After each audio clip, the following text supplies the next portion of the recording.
obviously, if we start, the very first one has to be squat. Yeah, for so many reasons. Yet, what's interesting about that is that I think that we communicate this all the time. Yet, I still don't. As much as I've seen the increase in the popularity of the squat rack in the last decade, I still don't think it's a cornerstone of most workouts. Do you? No, it's still considered, I would say, like a advanced exercise or something, right? It's a fun. So if you want to categorize movements and exercises and pick like the ones that you need to do or you must do, and you want to look at that, what that context looks like is bang for your buck. Okay, so I do one, set of this exercise, I'm gonna get more of a return than if I did one set of other exercises. So that's one. Number two, does it have a lot of carryover to quality of life? That's another thing to look at. Like you could do some exercises, get really good at them, and then there's a little bit of carryover, and then others just make you much more functional in your everyday life. Yeah. That's number two. And then number three, is it a functional human movement? In other words, is this a primal pattern? Is it a necessary movement pattern that you need to train? Because if you lose it, then you lose so many other movement patterns. And when you look at exercise in that context, the squat is there. It's right there, right? A good, well-performed squat will give you better results in terms of muscle building, fat loss, than the next 3 or 4 exercises combined. It improves your quality of life dramatically because it strengthens the lower body, the lumbopelvic hip area. It improves stability in the core. And then in terms of it being a fundamental human movement, if you don't practice the squat and you start to lose the ability to squat, you start to lose the ability to do a lot of different things. So it's very important that you practice this movement. Well, with that in mind, I mean, I don't have your cheat sheet in terms of like which ones you picked, but I would assume like one of them would have to be like the vertical press, like a shoulder press, because again, to that point, like if you don't vertically press, you do lose that ability, which is something that you need to have. I mean, you're going to be reaching up overhead, you're going to be holding things overhead, and you're going to need to be able to stabilize that, have the strength. So, I mean, that would definitely be a fundamental one. Of course, that's why they call it the squat of the upper body. But to continue on with the squat points that you're making too, I also think that our community has done a really disservice to the general population, especially the hypertrophy-based coaches and trainers, because I think that we've communicated that we've told people that you don't need to. It's this whole idea that you have to squat is not true. You can build all this muscle by doing this and this. In fact, here's studies to show that this activates the quads and the glutes as much or more. And I remember being a 20-year-old kid, not wanting to squat and hearing this information. It was just like, exactly. I knew I didn't need to do that. I'll just leg press today, And I just think that we do a disservice to so many people for all the other reasons. Of course, building muscle is also important and burning body fat, but just the carryover to overall life and like getting good at the squat completely eliminated my bursitis, my low back chronic pain that I had. Back pain's huge. I mean, so if you can get to a place, and you don't have to be crazy strong, but get to a place where you can squat good weight, your body weight or a little more, full range of motion, it requires good, healthy, strong, mobile ankles, good, healthy, strong, mobile hips, good core strength. And I mean, it requires so many important things that as we age, we tend, and you guys know this from all the clients you've trained, how often did you deal with knee pain and hip pain and low back pain? And a lot of that started, that chronic pain that these 50-year-old, 60-year-old clients complain about, that chronic pain came from weakness and instability in a lot of those joints that are addressed in a good squat through full range of motion. It's funny when you hear of Westerners complaining of public bathrooms in other countries, it's always because they're the public bathrooms that require you to squat.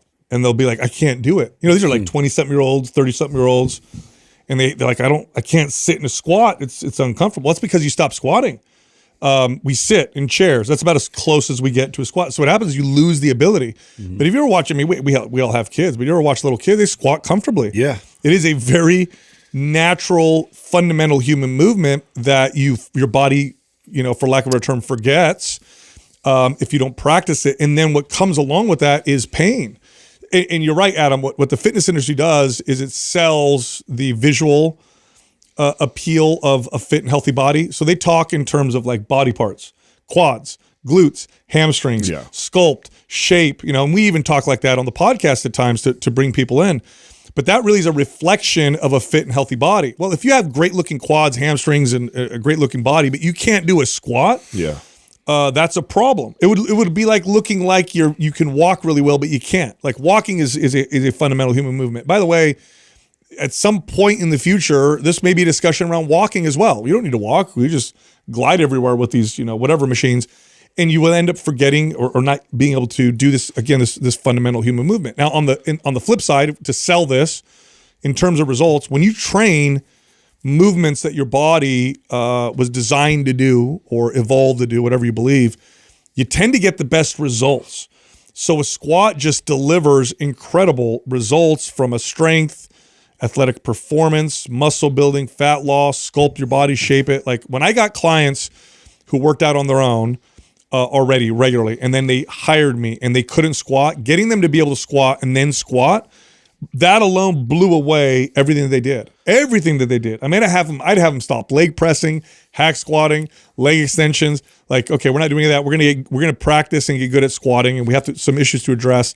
Let's improve mobility and stability, and then after a couple months, now we can squat. Now let's start squatting, and they're like, I've never looked this good, and I'm doing one exercise versus these other three that I used to do all the time. I'm glad you said that, because I know that there's people probably listening that have seen me train somebody in their 60s and said, I don't remember you squatting with that client, or what if you can't squat? You're telling me that I'm just going to – no, you're going to get clients, and we've talked about this so many times, that you need to meet them where they're at, right? And that might be somebody who I can't squat on day one with them, but – the goal is to get to them. And I've had clients that I've trained for years, and we actually never did get to the squat. So that's a possibility.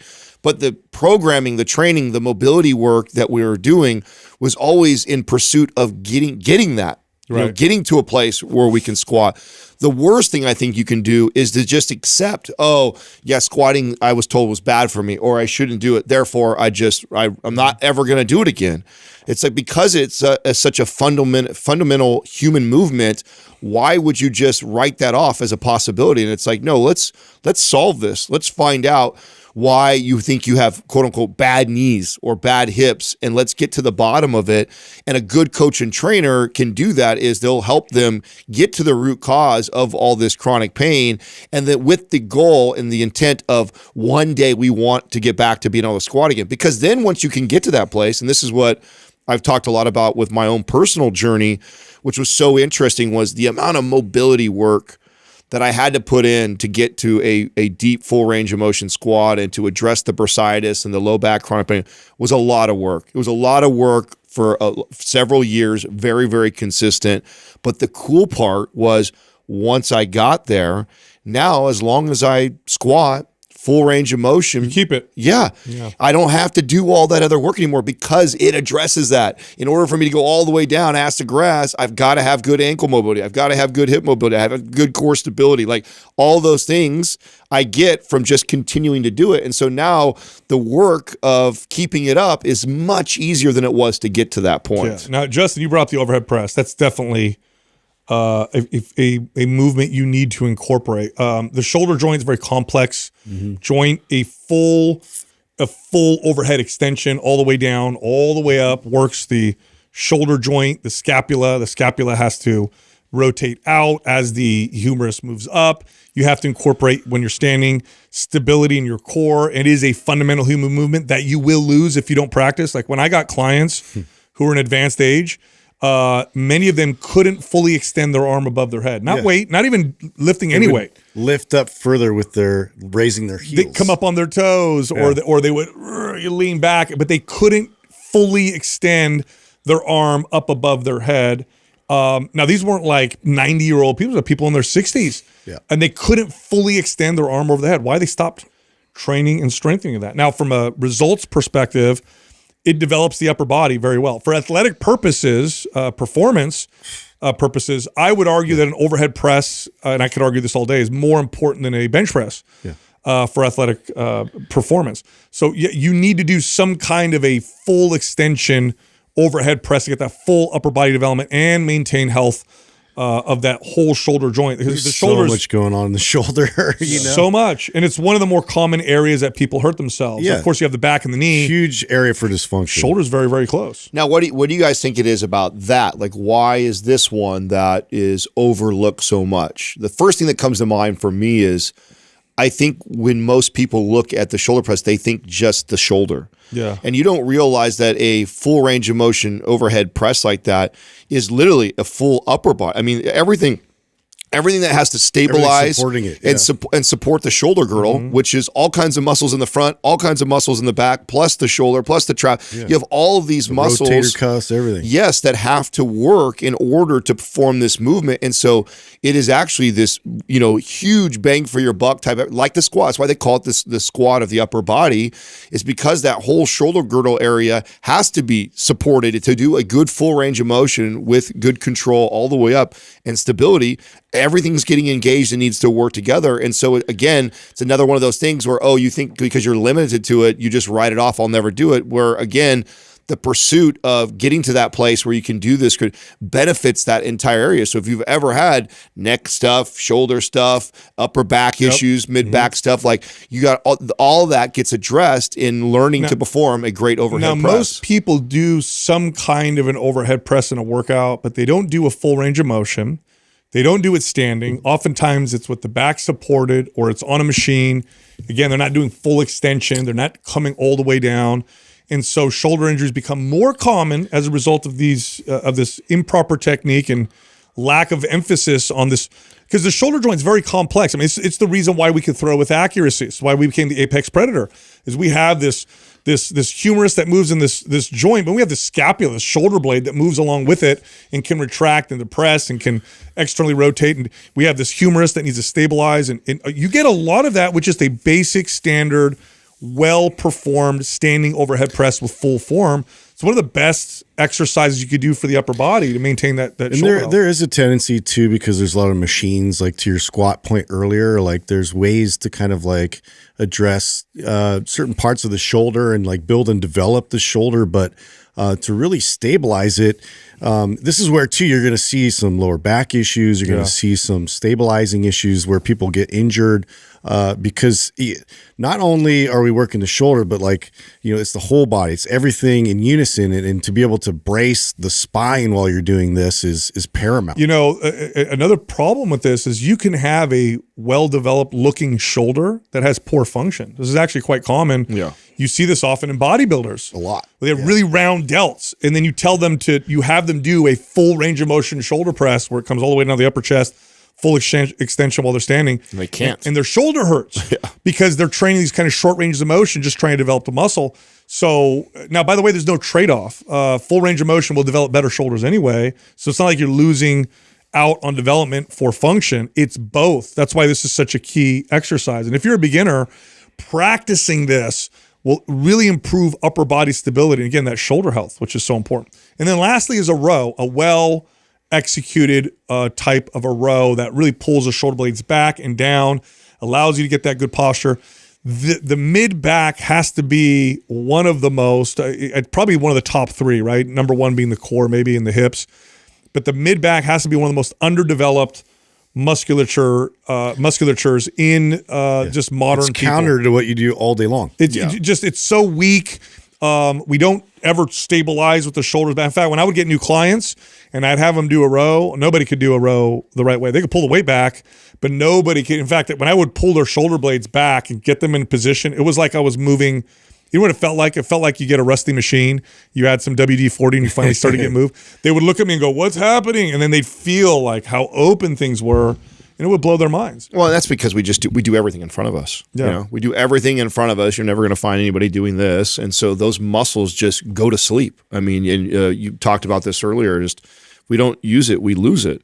And I think that's not being addressed. And then when people finally decide they're going to create these movements, they don't realize that they have rounded themselves so forward that even when they're performing a movement like a row, thinking that they're doing their work the right way, they're still not getting the scapula to retract and actually engage all that mid back, which, by the way, plays right into the exercise that we just talked about before. So this is why these three are so important. They work well together. If you can do all of those really well, like your overall movement for your upper body and lower body, pretty good from a health perspective, from strength, for joint stability and strength, like is going to be pretty damn good. And you'll actually develop a pretty good physique, literally just practicing those three movements. I just think it's unfortunate that we get in the weeds sometimes, and again, I think to our space, our professionals, our peers, with debating things that I think are so nuanced or splitting hair difference, and we lose a lot of the general population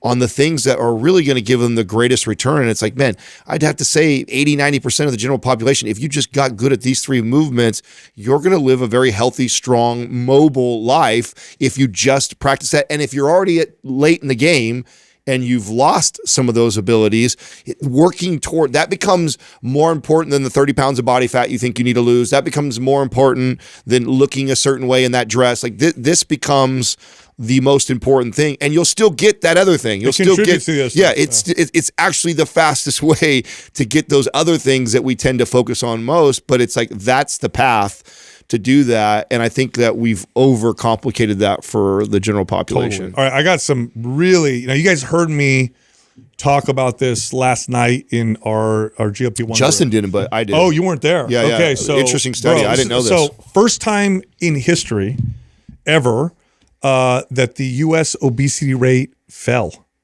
Did you know that? Did you know this? I did not. I didn't know it either. This is going now. There's speculation around it, and I agree with the speculation. So I'll make a bet as to why. But since we've been tracking obesity, it's only gone up. It's only gone up every single day. Every 5 years we track it, or whatever. 4 years we see it going up. And I think the hope was that hopefully it flattens out at some point because we've reached peak obesity. Like we just can't get any worse. Can't although cram any more in. Yeah, like okay, this is like the limit, and this is how far it can go. And so that was like the hope. Like, is it going to slow down? But it didn't slow down. It's been growing. It's been growing, especially since we've been in the industry over the last 2.5 decades. But for the first time ever, it's been observed that the obesity rate fell, and many experts are attributing this to the use of GLP-1s. Wow. GLP-1 agonists. It's already making the impact. Something like 1 out of 8 Americans are using these, if I'm not mistaken. I was just going to ask you if you know what the number is. I'm curious to like the total amount of people now that have probably used Maybe you can confirm that for me, Doug, but it's becoming. So the millions of people now have. If I'm not mistaken, it's we are implementing it and adopting it at ridiculously rapid rates at the moment. And they believe this is why obesity is falling. For the first time ever, we have and I hate using this term because I think this is not accurate what I'm about to say because it's way more complex than just using a GLP-1. But this is as close as we've ever gotten to a silver bullet. So 12% already. Yeah, there you go. Yep. Wow. Yeah. So at some point, with around 6% currently taking one. Now so 1 in 8. Give me an idea on numbers on that. What that is? Like how many millions of people is that? Well, 12% was 350 million. Give me some rough math. What is it? Yeah, it's 350, 340. So 12% of that is what? So it's like almost 40 million people. Yeah. Wow. Yeah. I predict, I believe you're going to see 60 to 70% of Americans on these at one point. That's how prevalent they're going to be. That's crazy. You think the growth is going to still? I mean, that to me is already an alarming. 12%. I remember a time when. Do you remember like back in the days? 24 Hour Fitness used to do this every year because we were a part of the popularity. Like in fact, we talk about this all the time that. We never even heard people call it the fitness industry before. It wasn't an industry. Yeah. It was like it was like a niche thing that people did. I feel like I remember when we used to share the stats on like how many Americans that are working out or using a gym, and the percentage was lower than that. So to think that we've reached a point where there is more people on GLP-1s than when we first entered the space that we're actually working out in the gym is fascinating. GLP-1s have been used on, diabetics, they've been prescribing them for a while, but now what we're prescribing it for is for weight loss because the data is coming out. We're seeing like, oh, this is effective.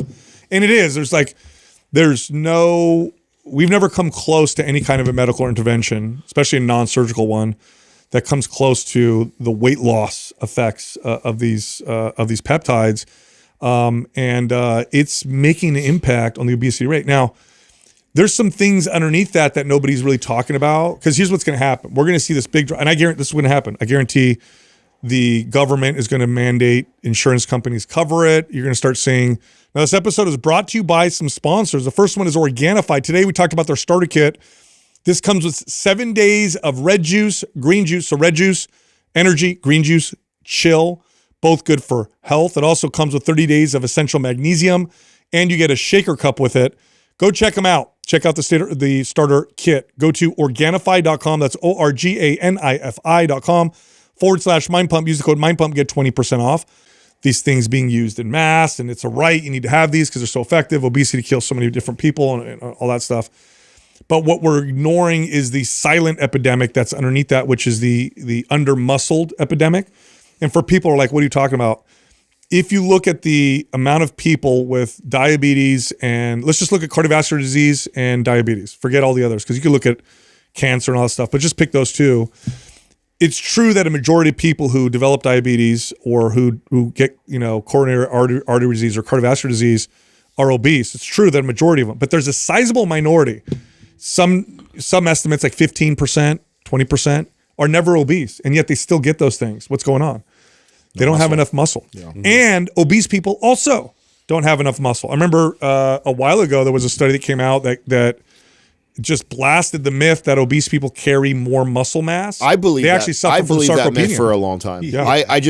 So did I. It makes logical sense that, okay, this person who's they're carrying weight. Yeah, they're carrying this weight. If I had to carry an extra 100 pounds around all day, like, I would get stronger. I would build more muscle to adapt. But it was fascinating to see that research on that it's not true. No, sarcopenia is actually more common because there's a strong connection, and I believe it's cause and effect, with poor muscle metabolism. I mean, this is a tissue in the body that has a profound effect on your body's ability to utilize insulin and testosterone and estrogen and progesterone. That is a storage vessel for carbohydrates or glycogen that burns lots of calories. It's a very active tissue, but it's this organ that we can actively manipulate. Like, I can't really do that to any other organ necessarily, but my muscle, I can make it way stronger, healthier, and build it. And so my fear is that people are going to go on GLP-1s, not strength train, not address the muscle loss that comes from just eating less calories. And we're going to see, maybe better than not, right? I think we're still going to see. We're talking millions, like 40 million people right now. Like, think about that. Yep. I guarantee, how many people do you actually think are doing this right? Let's just put it that way. Small percentage. Very, very small. Yeah. You literally have here a situation. So there's very few things like what I'm about to say when it comes to fat loss and muscle gain. There's very, very few things that you can do one thing, take one step, and it have the effect of, let's say, the next 10 steps by itself. And that's the effect that protein can have. Now, just to kind of set the context and the stage here, and they've done many studies on this, okay? A high protein diet, even in the context of controlled calories, meaning you got two groups of people eating the same calories, okay? But one group is high protein, the other one is low or moderate protein. Even though they're the same calories, the high protein group always leads to more muscle and less body fat. In other words, eating more protein, even with the same calories, will result in more fat loss and more muscle gain, or at least muscle preservation. So it's extremely important, because the belief has been for a long time, or maybe even the misunderstanding, that really it's about the calories. And so long as you hit your minimums, it doesn't make a difference if it's high protein, low protein, high carb, low carb, whatever. I remember a while ago when this was the discussion around carbs. Yeah. And it was, well, low carb will burn more body fat than high carb will, even if the calories are controlled. And the studies came out and actually showed that's not true. It's the same body fat. It's not the same with protein, though. With protein, a high protein diet with the same calories is just more effective. It's just far more effective. There's also, too, keeping in mind behaviorally what most people do when they go to get in shape. I mean, I just had this conversation with my brother-in-law. He's been following the whole series that I'm doing on YouTube, right? And this is what we're talking about today is a big part of my early message. Like, just goal one, go hit protein intake. Just focus on that, right? Minimal dose inside the gym, hit protein intake. That's all I'm focusing on right now, and watch how far I go. So he's like, he's calling me on like the third day of him watching this. And he's like, bro, he's like, so hard to get that protein like that. Do I have to do that? And I'm like, well, yeah, no. And you not only do you need to do it, you need to consistently do it because it doesn't like it does. Your body doesn't store protein the way it does carbs and fat. So it's like if you have one good day of protein, say you even eat over a little bit, and then the next day you have really low, Doesn't really carry over. Doesn't really carry over like that. So it's like then you're missing. You're going back and say you need to think you're going backwards over time. Then you add it too. And then I'm like, what are you doing workout wise? Oh, I've got this thing. I'm like, and then on top of that, the overtraining. So not only, so you have to understand the way people, like when they're motivated to get in shape, they come with this over application of intensity and volume and training. Guns blazing. And then they also lack hitting the protein. And the combination of the two of that is super detrimental. That's a recipe for disaster. So high protein diet also, again, with calories being controlled, also leads to more muscle. And part of that, which I said earlier, part of that is it leads to faster recovery. So it also makes you more resilient to stress. And remember, exercise is a stress. This is why strength training builds muscle. It's a stress on the body. And the body adapts to stress by getting stronger so that it's no longer stress. Of course, you add weight to the bar, do more reps, whatever. But the fact remains that a higher protein diet simply makes you more resilient. And then you said something, Adam, when you were talking, I think it was you said your cousin, who said, oh, it's so hard to hit this protein. One of the reasons why it's so challenging is because a high protein diet crushes your appetite. Satiating. So when you look at, when you compare protein, fats, and carbohydrates in terms of its satiety effect, so like how full it makes you feel, especially in the first 6 months of your diet, a high protein diet, even at the same calories, will be perceived by your body as many more calories. Now, there's a lot of theories around this. Part of it, one of the theories is that protein in nature typically comes with a lot of nutrients. So when you hit your protein amounts, your body is like, we're getting plenty of nutrients. We don't need to. We can dampen this hunger signal so you can focus on other things. That's one of the theories. But the fact remains, especially in those early days, a high protein diet's one of the most effective ways to control your appetite, which is extremely important for fat loss. If you can simply control your appetite, fat loss becomes 90% easier. I think we've all seen this now with the rise of these appetite controlling peptides like GLP-1s. One of the main reasons why they're effective is people don't want to eat. It just kills your appetite. Well, a high protein diet will do that as well. And it's far more effective, not a little bit, it's far more effective at hammering your appetite than carbs and fats. Well, the reason why you're going to keep hearing us talk about this pretty much indefinitely is because of that fact alone. Like once people actually like go through the process of having to focus on acquiring as much protein as necessary for them for their daily intake, it's always surprising. It never will not be surprising that it's really an intentional pursuit. This is something that you have to like train your way towards. Yeah, it's not like an accidental thing. You don't just like stumble into, hitting those numbers. And it's challenging because it's satiating. It's challenging because like it's just to source, it's kind of challenging. Like you have to really like look where to go get the right type of protein. But even to your other point about like, healing versus adapting, like it has that recovery element to it. If you're getting adequate amount of protein, you're actually now going to be adapting as opposed to just recovering from, you're probably going to be overdoing it because you're so hyped about like your workouts. I want to talk a little bit more about the theory that you mentioned because I don't know if we've ever discussed that on here. Yeah. And that's super interesting to me. That is that the prevailing theory that the reason why it is so satiety producing is that it's so nutrient dense and then it's sending a signal to the body like, oh, we're pretty good, versus when I'm eating empty calories and you still want to have more processed foods. Like, is that what they? So there's this theory that your signals, your body has to prioritize the drivers that it has that drive you for certain behaviors, right? So you have the driver for sex, for thirst, hunger, for shelter and safety, and those types of things. And so when you've met the demands of one of those drivers, then what it does is it takes away the resources from driving you to do this so that you could put it towards other things. For example, like sweet means safety. Well, so that's a little different. Like something that's sweet in nature typically isn't poisonous. So that's something different. But along those lines, like for example, your drive to procreate is very powerful. Well, if you're having a lot of sex, that drive will come down so that you can focus now on getting food. Another thing, same thing with hunger. So protein in nature, if you were to eat a lot of protein in a day, it meant you definitely got your daily amount of fat, and fat is essential. Carbohydrates are not essential, so really doesn't care if you get enough carbohydrates or not necessarily, unless your energy's too low maybe. Yeah. But you're also gonna get a lot of nutrients. Meat, contrary to popular belief, this is totally false, the most nutrient-dense foods on the planet are meat. Now, I'm not suggesting you do this. I don't think this is a good idea. I don't think this is a good diet at all.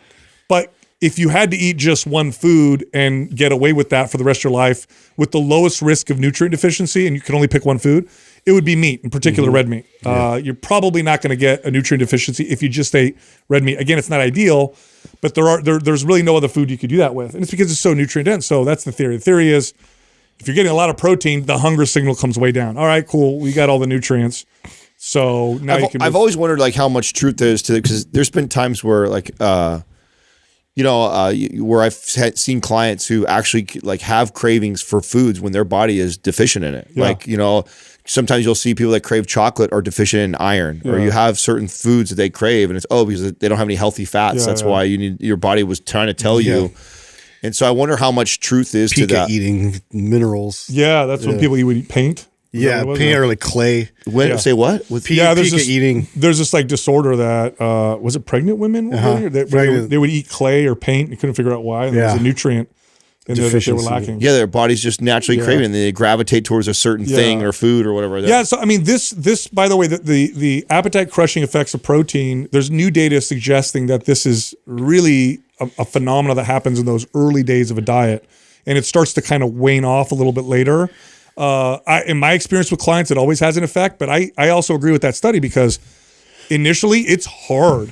And to be honest, the time that you would want your appetite to be most controlled when you're trying to change your eating is in that first 6-month period when you're developing new behaviors. That's when you need the most help. It's not when you've already been eating healthy for a year or two.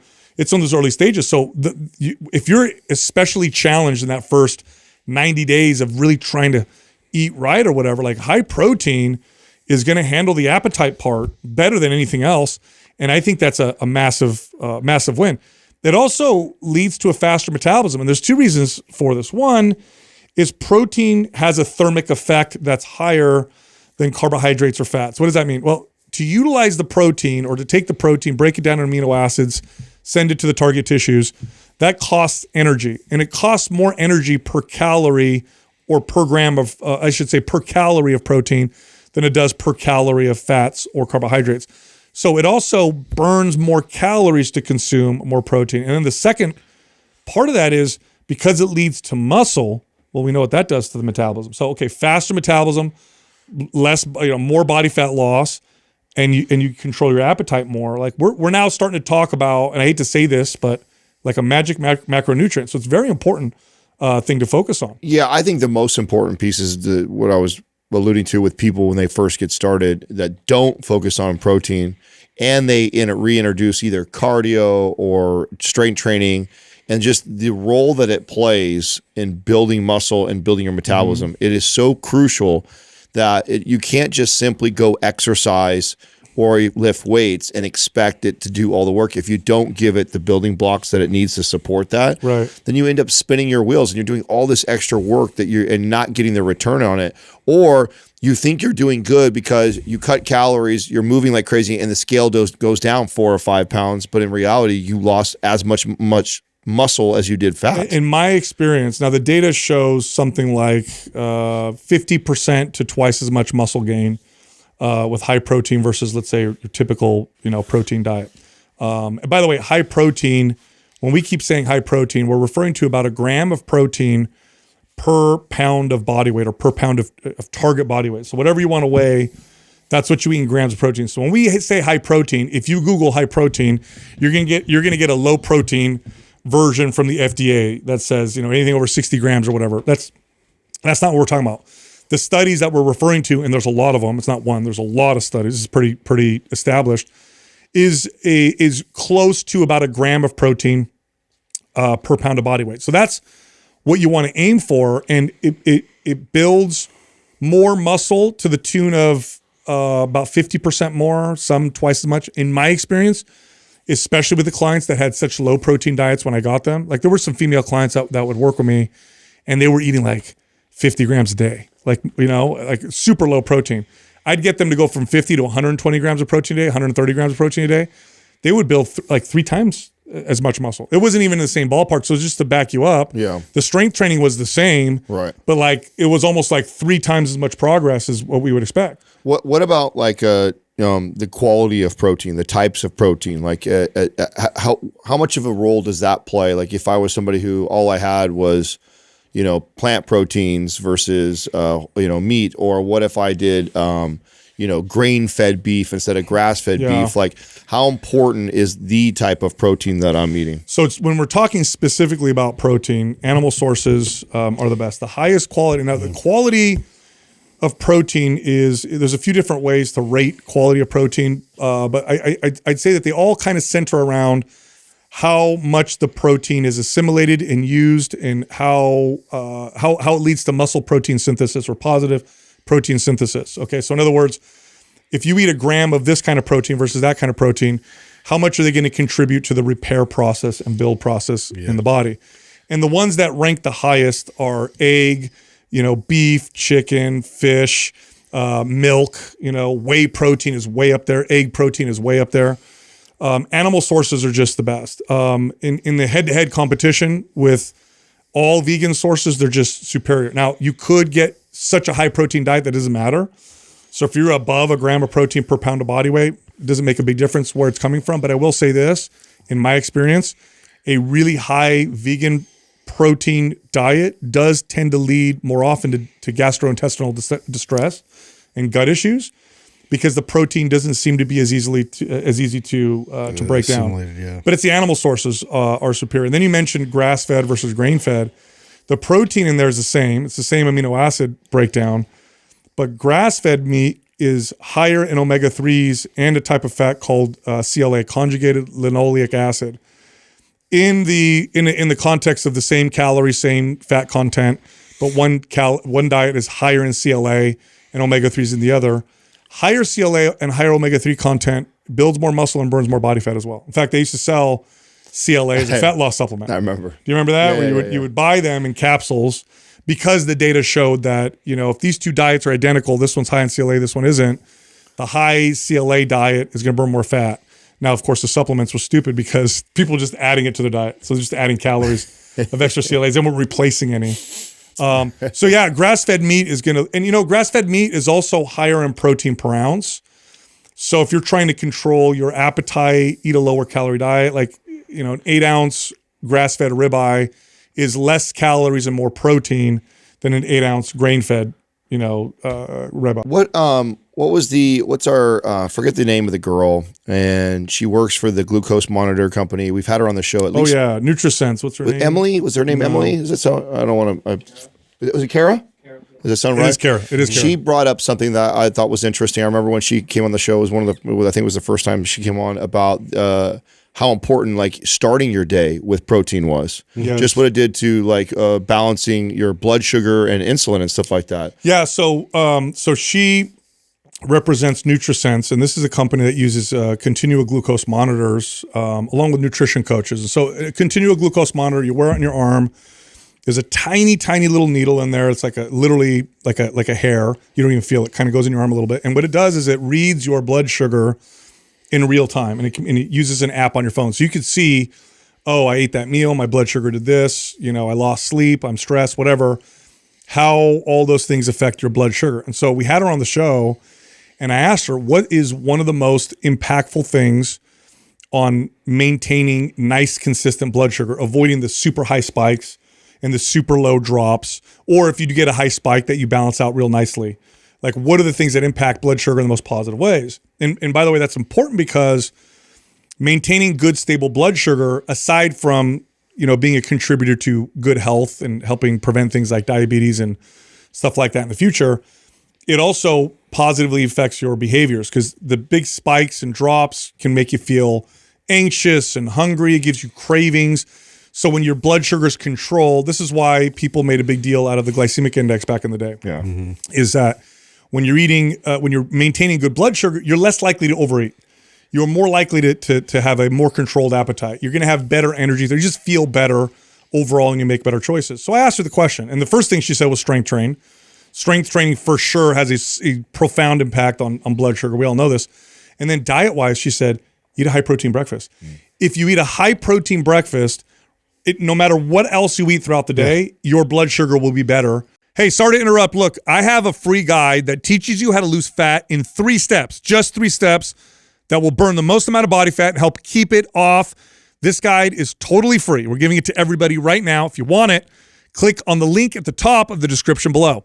All right, back to the show. Simply because of the high protein breakfast. Tampers it down. Yeah, it's pretty crazy how that plays out, but keeping it balanced from the highs and the lows like that, just starting that one hack, it's pretty cool. Totally. And I hate when our science nerdy friends try and make the argument of how that doesn't matter. If calories are equal, then it doesn't matter. And why I don't like that is, yeah, in the context of a study where everyone's controlled and they have to eat exactly what you tell them to eat, you're right, it doesn't make a difference. But we don't live in a box like that. And then what we deal with is real people with real habits, bad habits, and behaviors and influence. Yeah. And, and if you can do things to help your client make better choices, makes it easier. It makes it easier for them. Another example of that we've seen before is, man, if someone gets a real bad night of sleep, like they need to be mentally prepared that next day they're going to be craving bad foods, and just to be on top of that and become aware of it. Yes, you're right. If they still eat the same amount of their calorie deficit as a day when they didn't get good sleep, then theoretically they should burn as much body fat. But it doesn't always work that way, and they're battling that. And so it's really unfortunate that some of the information that's came out around the glucose monitors and insulin and blood sugar, people have made like, oh, well, it doesn't matter in the context of no, it matters. Yeah, it does. It's stupid because if you have 2 people locked in a room and they only could eat what you fed them, it doesn't matter how you feel. I don't care how you feel if you're hungry. You're only going to eat what I give you. What matters the most with people is how they feel. Yeah. That matters more than anything. Because your feelings, your appetite, that dictates your behaviors, and you're a free human walking around. I mean, how much easier is it going to be to eat healthy when you want to versus when you don't want to, right? Right. And so maintaining good blood sugar helps do that. There's other things that help with that as well, but that's one of them. And so simply eating a high protein breakfast could have that kind of an impact. By the way, it's also important to do that because we've already made the case that eating a high protein diet, regardless of your goal and calories, is going to help you with fat loss and muscle gain. You know how hard it is to eat the 1 gram of protein per pound of body weight if you don't eat a high protein breakfast?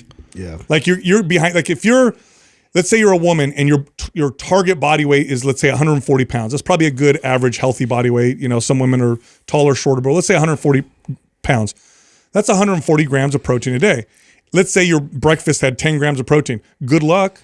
Yeah. Trying to hit 140 now with lunch and dinner. You're going to eat 70 grams of protein for lunch and dinner. Not happening. No, but it help. What is that? 12 ounce, of 12 ounces of meat, more? Yeah. So that person, 140 grams, would need to start with at least 40 grams of protein for breakfast so that it's realistic to eat more protein throughout the day. Right. So that's the other part of it is, start the day off with a high protein meal to control blood sugar, and because you just won't be able to hit your number. And not just starting the day, but even starting every single time you eat. I mean, I talked about this in the series that I went, that I really didn't overcomplicate or even overthink the other foods that I was eating. It was just like, when I'm hungry, I'm going to eat. And when I eat, I'm going to make it protein centric and eat the protein first. Yes. And honestly, the way I felt took care of the rest. Like it really, if I just kept going after the protein first in all my meals and eating it first, then if I was even hungry, I'd eat a little bit of the carbs or fat afterwards, and then I'd be fine. It was like, and I remember when I figured this out for clients, where we wouldn't tell them anymore that, oh, you can't have this or you can only eat this way. I was like, no, here's what I want you to do. You're just going to focus on protein, start your day off right. Every meal, make sure it's got a minimum of 35 to 50 grams of protein in it. Eat it first and then enjoy the stuff later. And they'd always look back, well, wait a second. Well, how much carbs and how much fat? It's like, we'll get there. You don't need to worry about that right now. If you just watch what happens, if you just do that, it's amazing. Yeah, when you're looking at your plate, there is a a priority of order of things you should eat in terms of what's going to give you the most nutrients, give you the most benefits, whatever. If you eat the protein first, you're going to hit that, because protein typically comes with some fats. Now you have your essential fats with you. The protein's important for fat loss, muscle gain, appetite control. And then afterwards, if you want to have some of the carbohydrates and fibers, that's totally fine. But you start with it first, and it tends to lead to better eating behaviors. It tends to lead to more appropriate caloric intake, which takes us to another part of this, which is protein shakes. A lot of people are like, okay, cool. You're telling me to eat high protein. I'm going to use shakes all the time. You can do that. But a lot of the benefits that we're talking about from a behavioral standpoint, where your appetite is more controlled, you feel more full, you feel better, all that stuff, even insulin control, it's better with whole food sources of protein. Now, protein shakes can be valuable at the end of the day, in my opinion. If you're at the end of the day and you missed your target by 30 grams, 40 grams, 50 grams, 20 grams, now you have your shake, boom, you hit your target. In my opinion, I think that's the best way to use I mean, I always taught clients, and I hold myself to the same accountability. And by the way, during this whole process that I was going through this, I absolutely had to use shakes almost every single day. But I don't score that as a perfect day. Like I would tell clients like that would ask me, so can I use a shake or can I use a bar? Absolutely. If that is convenient for you or you're behind on it at the end of the day, then absolutely if you're 8 o'clock, you're about to go to bed, you realize you're under your protein intake and you're like, you know what, I could go pound that 30-gram shake of protein. Should I do it or not? Go do it. That's what I would tell a client. But at the same time, we're always working towards this goal of, can I get it all through Whole Foods? Mm-hmm. That's the way I would communicate it always. Is it's an incredible resource and tool to have shakes and bars by your side as an option or an alternative to a lesser choice.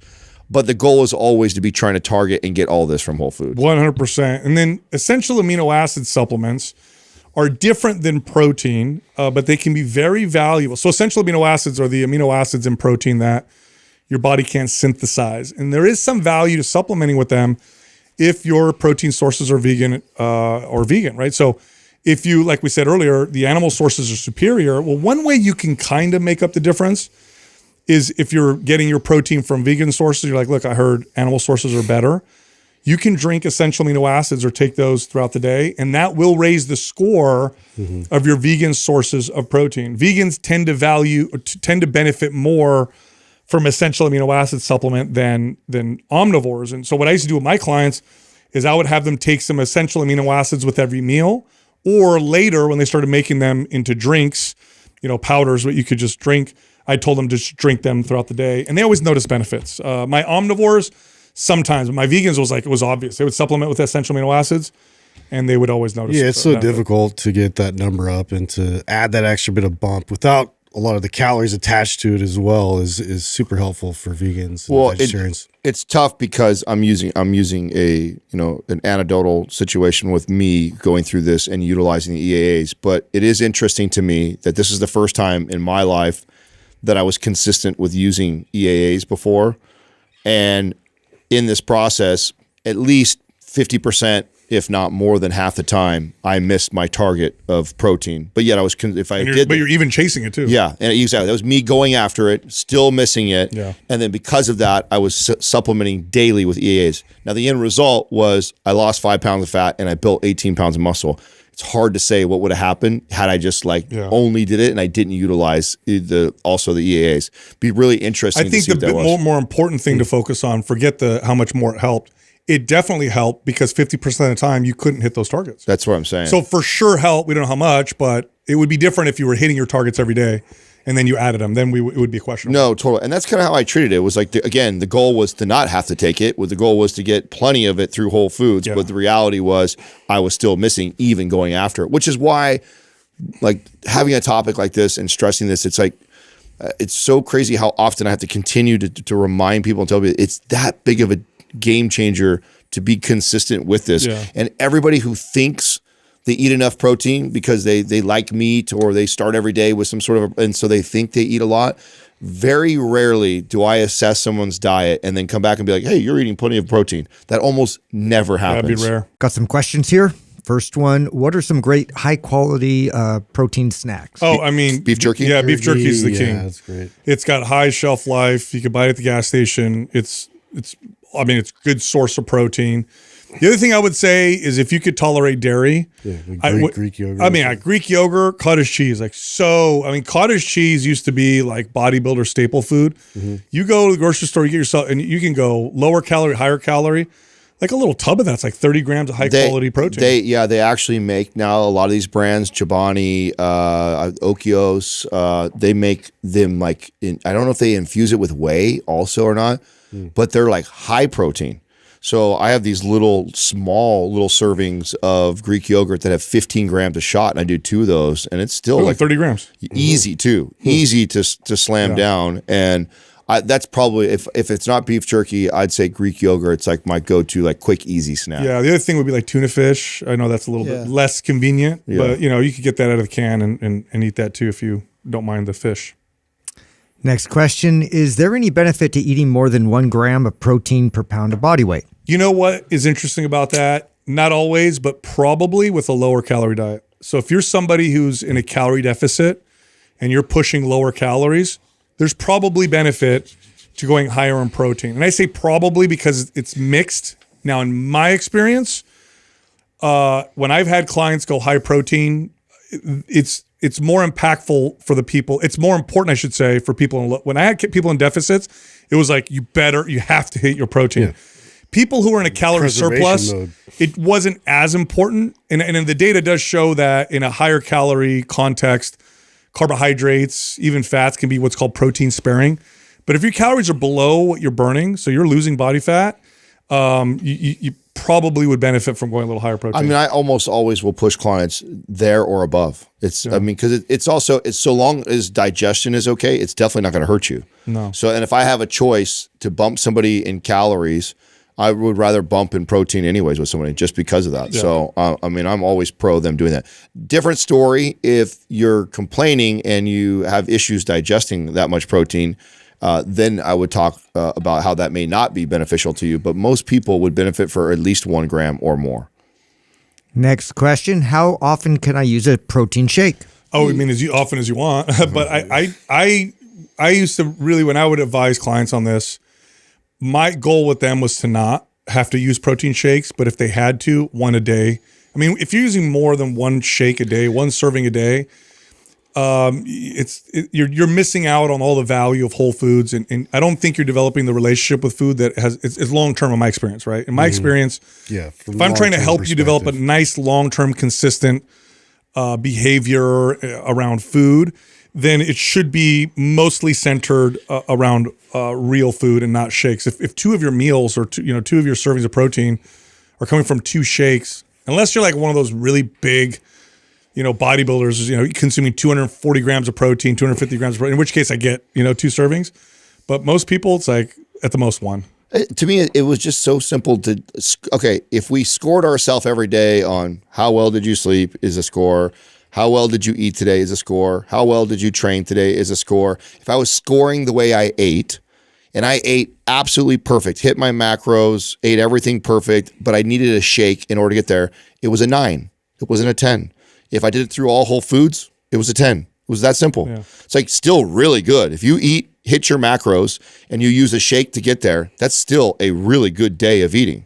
But it's not perfect. And I'm always trying to be better. Just like if I were to score my sleep at a night and go, well, I did really good last night. I had pretty good sleep, but I was on my phone a little bit longer than I should have, or I was doing this stuff. I got a 9. I still have room to be better. So that's kind of how I coach clients is that, listen, it is definitely better than you not. And you would have scored a 8 or a 7 had you missed that. So yeah, better to have the shake, but it's not a perfect day. No. Perfect day, we get it all through Whole Foods. Now, anecdotally, I've done both where I have a shake every day or I'm just eating whole food.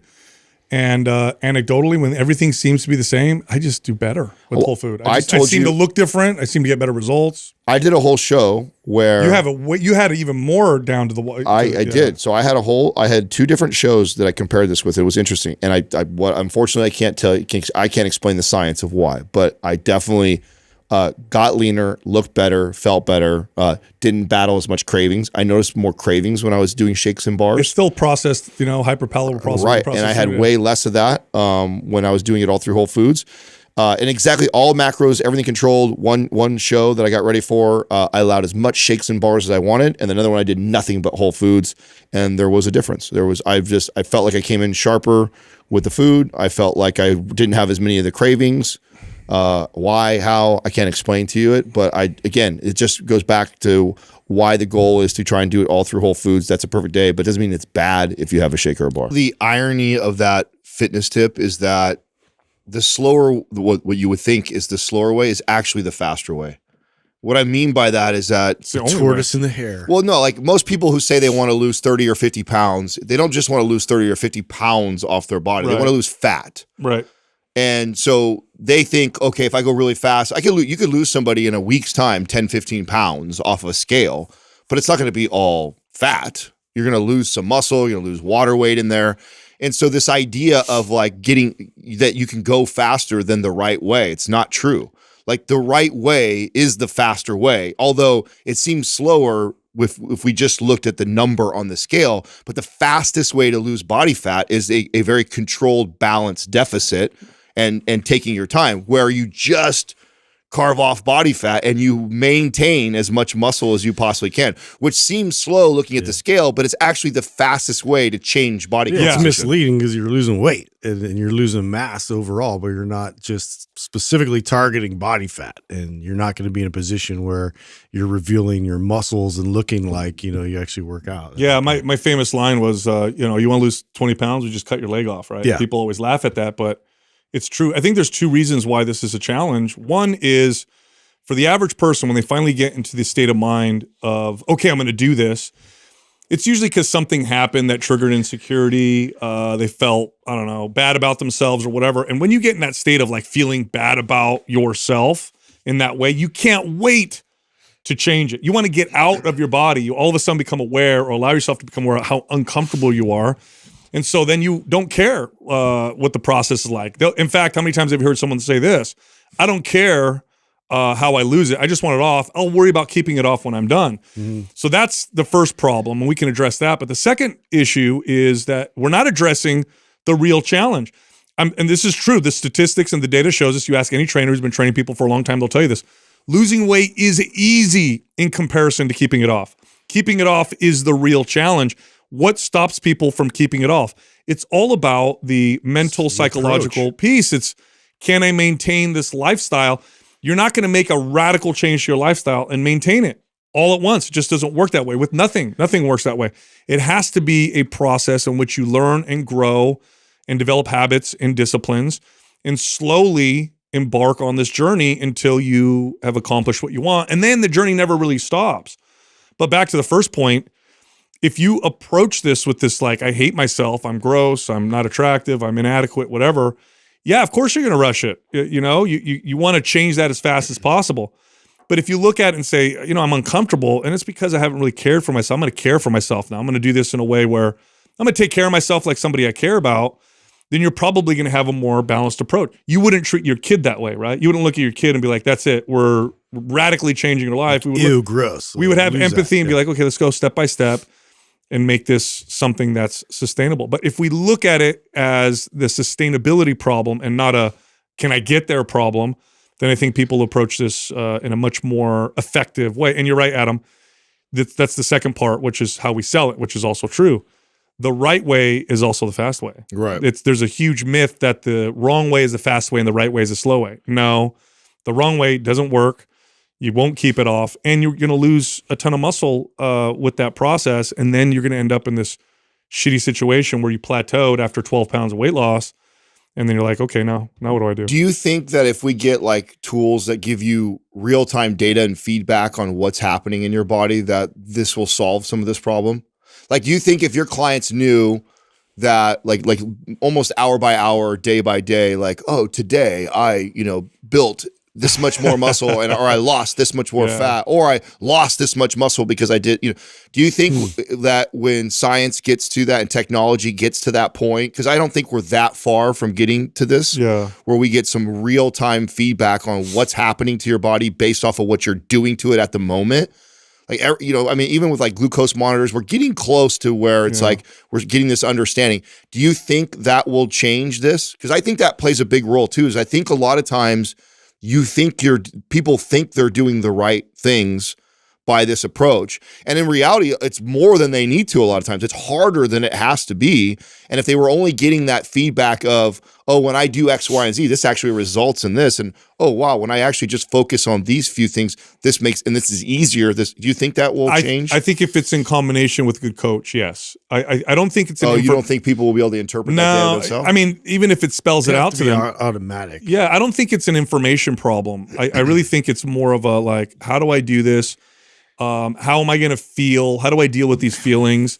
How do I develop these new behaviors? So like you brought up the CGMs, when regular people or the average person uses CGM, the success rate is like they would with an Apple Watch or any other device. But when you combine it with a coach who they can point to, hey, sorry to interrupt, we have a free guide titled Understanding Your Mood, Stress, and Sleep. It tackles all of those things from a health and longevity perspective.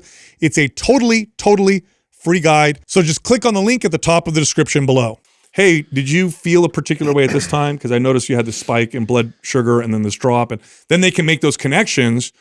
Then I think we have a greater success. So now imagine a coach getting this report from their client and they can literally call them or talk to them and say, hey, what did you do this morning? I noticed this thing happened. Did you feel a particular way? And then they can make those connections. What do you think? Yeah, I think it'd be like anything else in terms of motivation waves.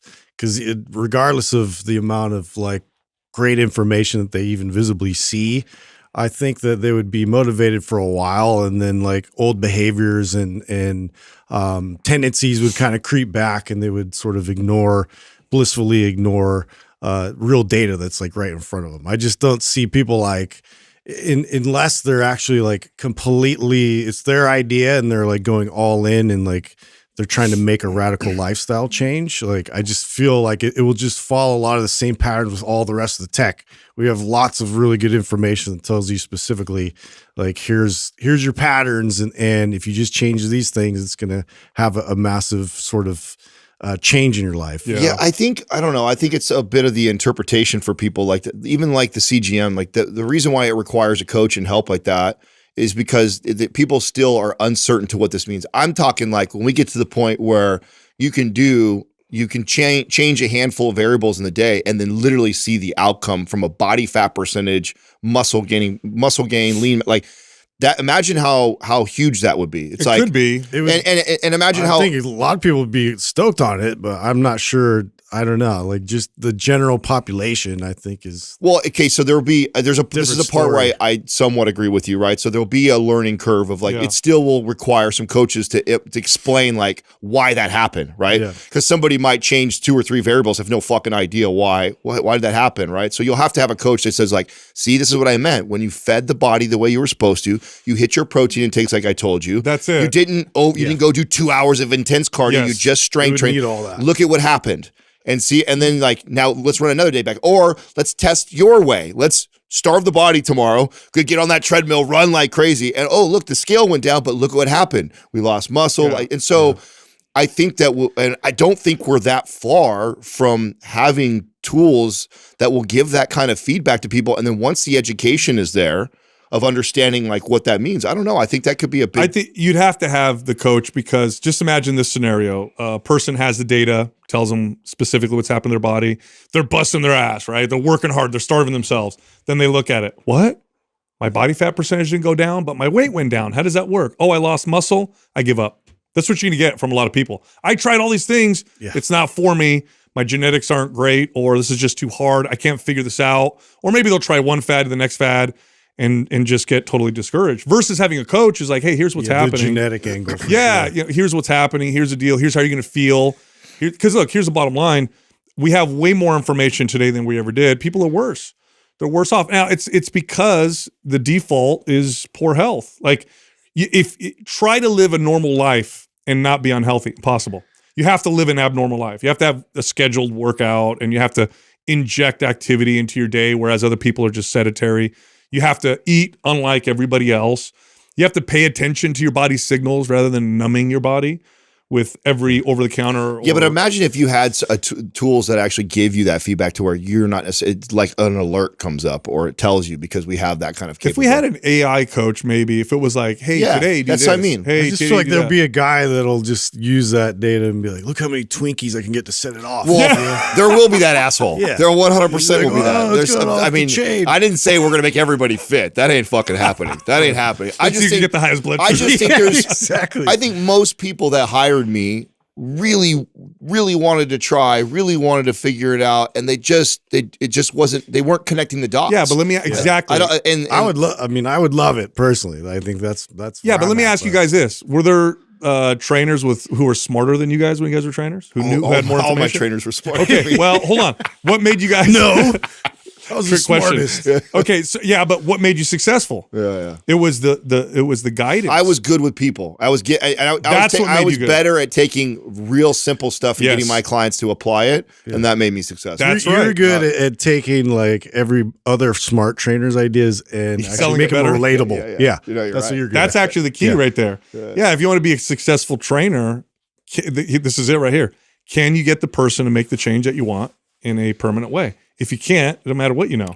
It's a waste of time. Yeah, but I mean, I think that's because I think the game will change. Like, I think that's what was so important now, to a point, not completely, because it'll all still come down to behaviors and. You know, and what my worry habits. is though with that.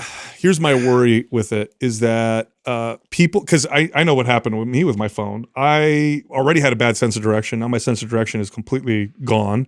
I don't know anybody's phone number. I've outsourced lots of things that I used to know to my phone.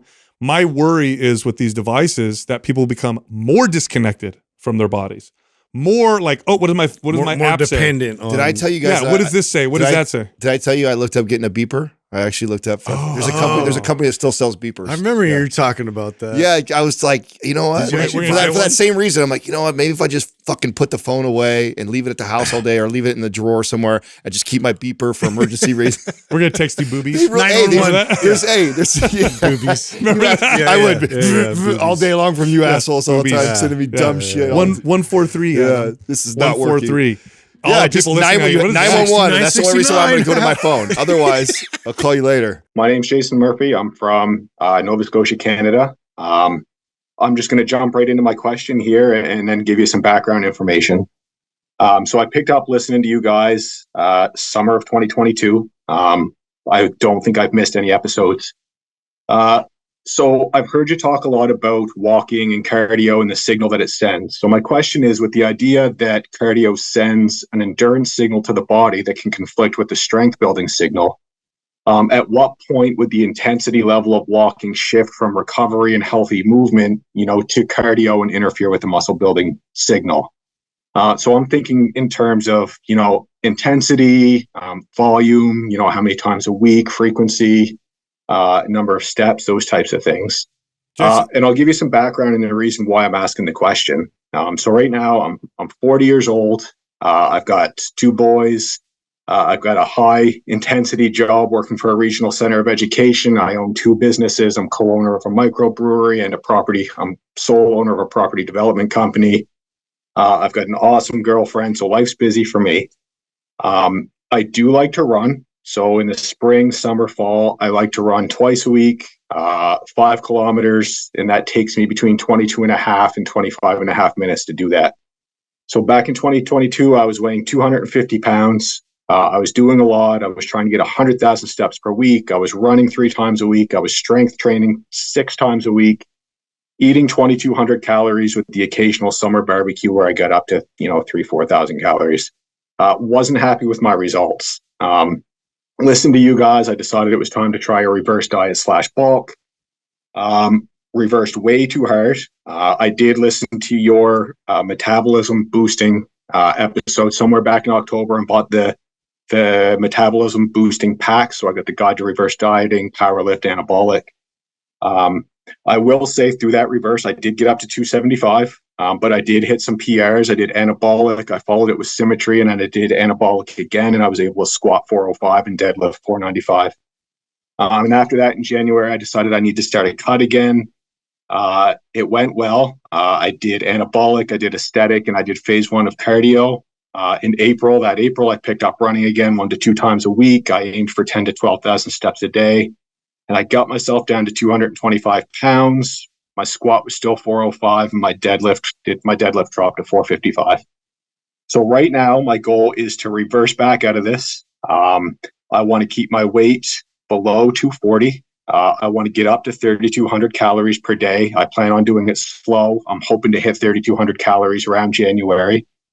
My programming plan right now, I'm doing phase 2 and phase 3 of symmetry, while I'm still running 1 to 2 days a week. So I still have a race in early October that I'm still training for.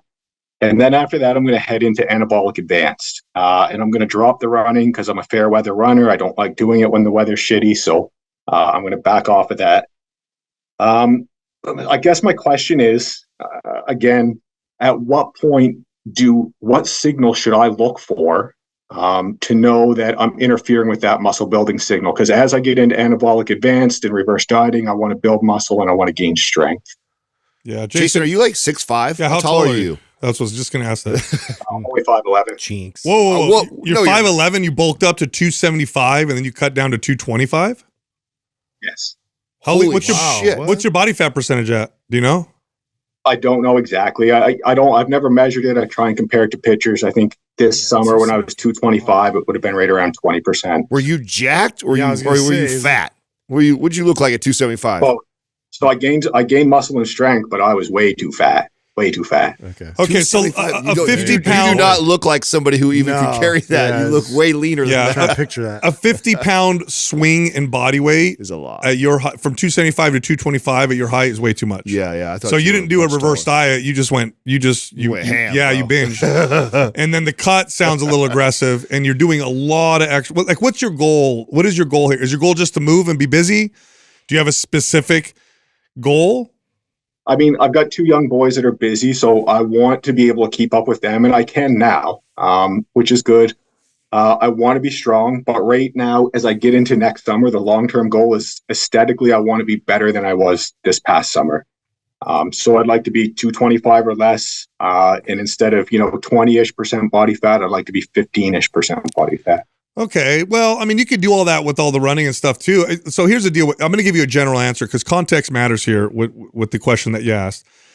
If you're training cardio to try to improve stamina and endurance and you're pushing it, that's when it starts to interfere with strength training. It typically interferes when you're pushing for competing performance goals. Strength and maximum endurance tend to compete. Now, if you're just walking, and you're not training walking, like you're trying to go for crazy distance to improve performance, it's fine. It's probably okay. Now, context matters. If your calories too low, if you're overstressed, if you're not sleeping enough, then, that could also be too much. But generally speaking, it's fine. As long as you're not training to maximize endurance while you're training to maximize your strength. It sounds like you're doing too much, and it sounds like you're going too far in either direction with all of this. This is actually a lot easier than it needs. It's going to be easier. Way easier. Yeah, than it needs. Like, you do way more than you need to. You know what I love to tell somebody who's not like a hardcore, like people that just don't love running, but they want to keep the car. Like, just focus on your mile time. Like, literally, like, you should be able to run a mile under 10 minutes. If you're a relatively fit person, you can improve that relatively quick.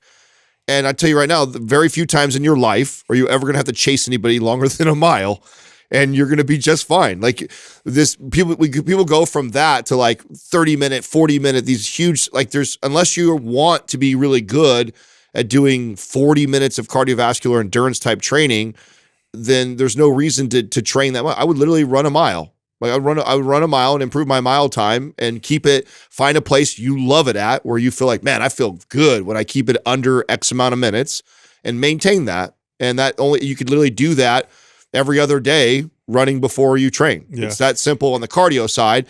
And then the weight training, you don't even need to be doing as much lifting as you're doing. A full body routine 3-4 days a week is going to build an epic physique. And if you can still run a mile under 8 minutes and you're training 3-4 days full body, you can build an incredible physique. Yeah, you're eating what now? What are you eating at? 2,200 calories a day? I've bumped it up to between 23 and 24 now, as I'm trying to reverse. Yeah, towards 32. I would reverse up to 3,000 while trying to build. I mean, for a guy your size, you want to be around that, maybe even a little higher. I wouldn't do a quick, I wouldn't reverse super fast. I would give yourself some time, and I would just focus on strength and muscle, and I wouldn't worry so much about pushing performance and endurance. Walking is totally fine. You want to do it like what Adam said. I mean, that's, you could do that a couple days a week, no problem. Wouldn't be an issue. And that's pretty much it. Because I've worked with so many people, Jason, I'm getting a very strong sense that you're the kind of person that overdoes it. That's just overdoing everything. Overdoing the diet, overdoing it when he bulks, overdoing it when he cuts. You think? Overdoing doing the workout. And with your reverse diet, you should not see a 50-pound swing in body weight. If you reverse diet properly, you'll go up from what your body weight is now, you'll go up maybe 10 pounds at most. Yeah. That's about it. And by the way, the reason why none of us answered the actual original question, which is like, where's the cardio threshold? There's actually a cardio threshold is what that means, is once your heart rate exceeds a certain heart rate, you then dip into cardiovascular endurance versus just moving. Mm-hmm. Now, the reason why none of us answer that is because that changes all the time. And and so it's individual. Yeah. So the more cardiovascular endurance adapted you are, the higher that number is going to be. So in other words, somebody who always runs all the time, they could get away with doing that and never even dip. Like they could get away with like a pretty good light jog and never even jump into cardio threshold, versus somebody who doesn't ever do that, and then they barely do a power walk and they could dip into their cardio threshold. Yeah. So it really has a lot to do with your cardiovascular endurance on when does it tip over from being just activity and walking type of movement versus cardiovascular endurance training. Has everything to do with where your level is. But again, back to my original point, if you just want to because I have very similar goals. I'm over 40 years old. I have a kid. I want to be able to play sports with him and kind of run. I want to be faster than he is until I no longer am. And so if I can keep my mile time down, there ain't much he can do that's going to burn me out to where I can't sustain that. And that is enough that I'm not ever sacrificing my gains or building muscle and building the physique, which is what I'm more passionate about. I'm more passionate about being strong, feeling good, looking good. And as long as I can run around and play with him and kick his ass at most things, I'm pretty happy. And so keeping a good mile time while also building an awesome physique is, in my opinion, one of the best ways to do that. There you go. Yeah, I feel the same way. I'll tell you, I'm a hyper competitive person. I do 3 races a year with my girlfriend and my friends, and right now I'm the fastest of the group, and I don't want to lose that. But I'm conflicted because strength training, being strong and building a great physique is more important to me, but I hate losing. So I have a hard time giving up the running for sure. Yeah. Well, you're gonna have to make a choice. Yeah. Something's got to give. And it seems like you go all in on whatever it is you decide you want to do for time. And you don't need to do that. You can literally have a nice balance of staying. And there's nothing wrong with like keeping your mile time down. And then let's say, you get a wild hair and you're like, you know what, I want to train for a race for the next 2 or 3 months. And then you can shift your focus of strength training and being the super strong guy to now being more cardiovascular guy. That's what's beautiful about cardio endurance. Yeah. You can shift that in a week it's to a 2 very weeks. Quick adaptation. Super fast. Yeah. The strength training and building the physique and building the metabolism and sculpting a body, that takes consistency and diet, and it's slow. And it's like, so I would put almost all my focus on that, while also like, okay, as long as I can keep my mile time so I can still do it under 8 minutes. I'm fit enough that I know that if I needed to turn it on for a race in a month, I could turn it on and be ready for that race. That's how I would, if I'm you, that's how I would approach my training. Is I would always keep a decent mile time, but everything is focused around building the metabolism, building the physique, looking a certain way. And then when I get those, once a year, twice a year where I want to go compete in a race, I know within a couple weeks I can be ready for that race since I've been maintaining a good mile time easily. Okay. Excellent. Thank you. You got it, Jason. Thanks for calling in. All right. Bye-bye. Yeah, ultimately, it's really just, are you trying to build endurance while you're trying to build strength? By the way, based on what you said, it's like building muscle and strength, slow to come, but also slow to go. Mm-hmm. Stamina and endurance, quick to come, but also quick to go. Easy. Easy both ways. That's why it doesn't, and I tell you what, if you keep a good mile time, where he could you're fine. He could keep if he keeps his mile under 8 minutes or even less. Yeah. And that's 7 or 8 minutes of running. That's not a lot of running. No. 7 to 8 minutes of running. Keep that volume down low. Yeah, you keep that right there, and then the rest is all focused on building a physique and training. Like, I mean, I'm always keeping this in mind too, and even just doing like HIIT sessions and doing things where I'm like a little bit of circuit train, a little bit of something to address just stamina in general. I think it's a good thing to consider. But yeah, I mean, you don't really need much more than that to be able to just get up and go. If you approach the exercises, like I said, like they're skills that you're trying to learn, you're going to be far better off at getting to the point where you can do them well than you would as if you looked at them like workouts. Like, I love telling this story because this was like, there's so many times I had epiphanies as a trainer. This one was a big one for me. I was hiking in the foothills in Northern California by where I live. And as I was hiking, the runners would pass me up. And as a trainer, it's really hard not to notice biomechanics. It's just something you do. So you see someone running and you can see, oh man, that person's feet are pronating really bad, or wow, that's a really strong anterior pelvic tilt. They're going to be hurting later. And I remember everybody that walked by, it was just, I would notice these things. And then somebody ran by that they looked like a gazelle. They were just floating as they ran by. It's like, man, that looks amazing. And I remember thinking like, holy cow, like humans, we're not very good at almost anything physically when you compare us to other animals, except for one thing. We can out-trek or outrun for distance almost any other animal. A lot of people don't know this. Fit humans are excellent at just running for distance. In fact, this is how hunter-gatherers hunt. They'll throw something at an animal, wound it, and then they'll just run after it until it gets tired. And I thought, but yet here we are trying to run and nobody could do it right. Everybody's running terribly. It's the number one cause of injury when it comes to exercise. And then it dawned on me. It's because it's a skill that we've all forgotten. We all run when we're kids and then we stop. And your body loses these skills. It's not just the muscle you lose. Your brain prunes neurons and neural connections for skills that it deems no longer necessary. So when people lace up the running shoes, nobody thinks to themselves like, okay, I'm going to put my shoes on and I'm going to go learn the skill of running again. They just go run until they're tired. And what happens when you do that is you have a bad movement pattern because you lost the skill of running. And then you strengthen that poor movement pattern by doing it really hard until you get really tired. And so you end up developing and strengthening this really terrible movement pattern. People do this with strength training as well. They'll watch a video on YouTube and they'll say, oh, push-ups. That's for the shoulders, the chest, and the triceps. And yeah, I really want to work on the back of my arms. Then they'll get on the floor, having not done a push-up for, 10 years or ever, and they'll do them until they're super tired, okay? Terrible technique for them. The skill isn't there. They feel the muscle. They think they're doing a great job, but what they're doing is they're strengthening a terrible movement pattern. They're making the exercise not safe and not effective.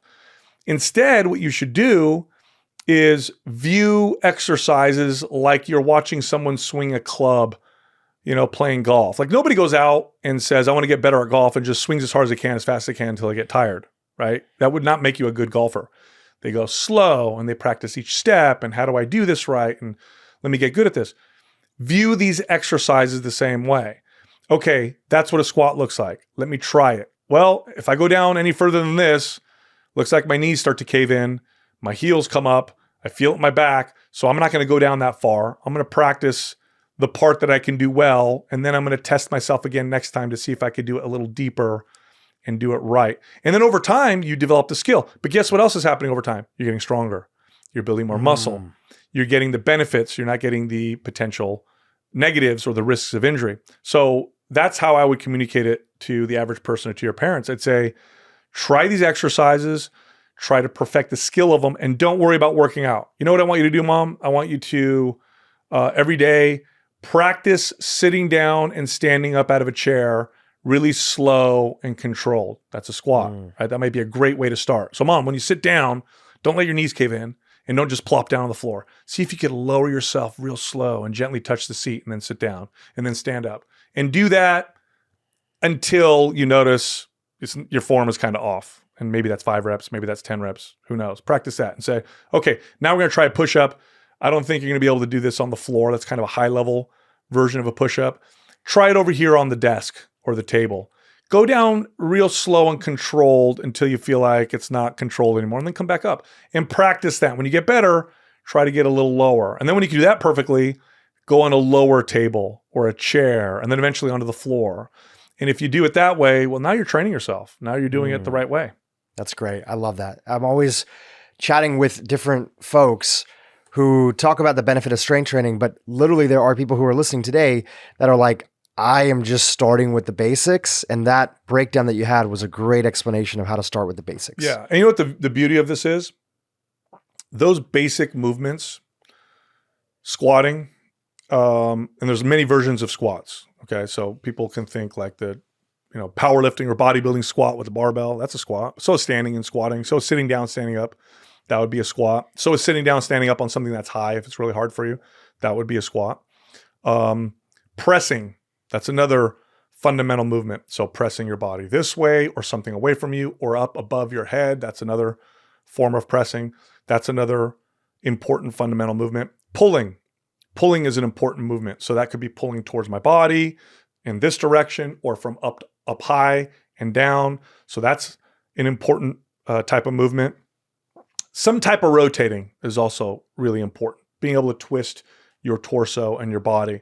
That's really important. And then if we want to throw a fifth thing in there, some kind of a split stance type of a movement. So it could be my right foot's in front, my left foot in front, and I bring my knee down a little bit and stand up. And eventually that could become a lunge, right? Those 5 basic movements, by the way, there's like 100 different varieties and versions off those, but even the ones I just said, those 5 right there, if you talk to the advanced strength athlete, okay, I'm not even talking about a beginner. You talk to somebody who's been doing this for years, who's like really into it and does it 5 days a week and is like beyond, they're at performance now. They're beyond health and longevity. Like, I want to see how strong I can get and all that stuff. And ask them, what are the most effective, what are the exercises that give you the most bang for your buck? What are the ones that really make you strong and give you great results? And I promise you, it's going to be those 5. It's going to be it's going to be one of those 5 right there, or all those 5 that they're going to list. So they're not just movements for beginners.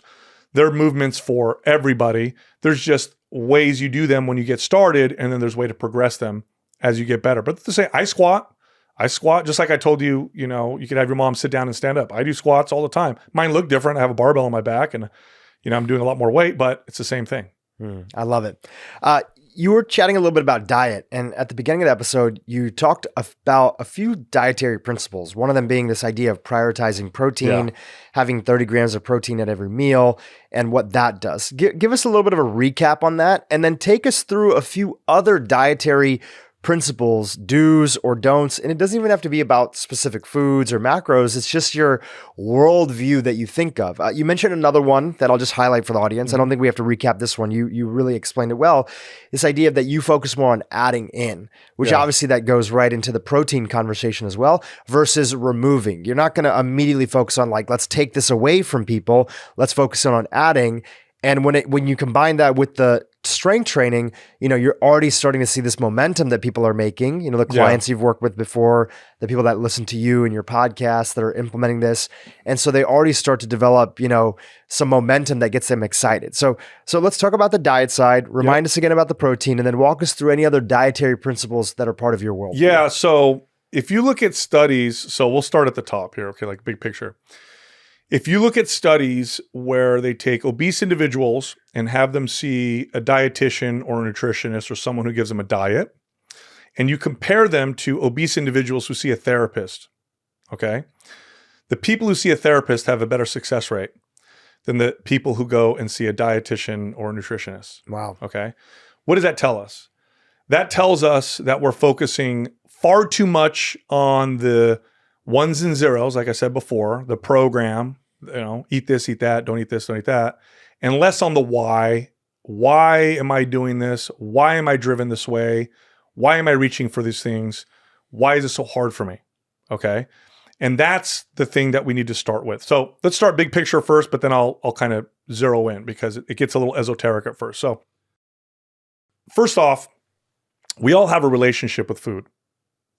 And our relationship has been developed through society, how we grew up, how we connect to food during different, times, whether we're stressed or angry or sad or happy or whatever. Some foods mean certain things to us. Other foods mean other things to us. Here's a silly example. That's funny, right? If I were to tell you to list 5 breakfast foods and 5 dinner foods, I bet, you took 100 people, they would be very similar, right? How did that happen? Why are eggs and bacon a breakfast food? Or why is cereal a breakfast food, right? Why is like steak and potato a dinner food? Well, because we developed that relationship, and largely through marketing, that told us that some foods are something and other foods are other things, right? If I say popcorn, when do you eat popcorn? That's when I go to the movies, right?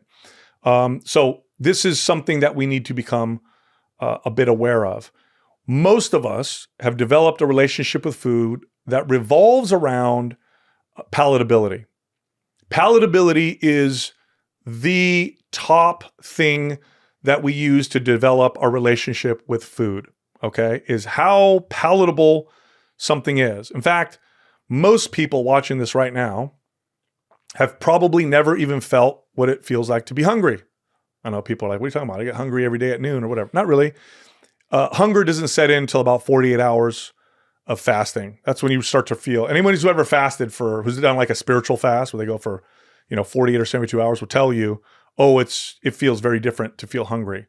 So we don't know what that feels like. We know what it feels like to eat things that taste good, make us feel good, and that's kind of about it.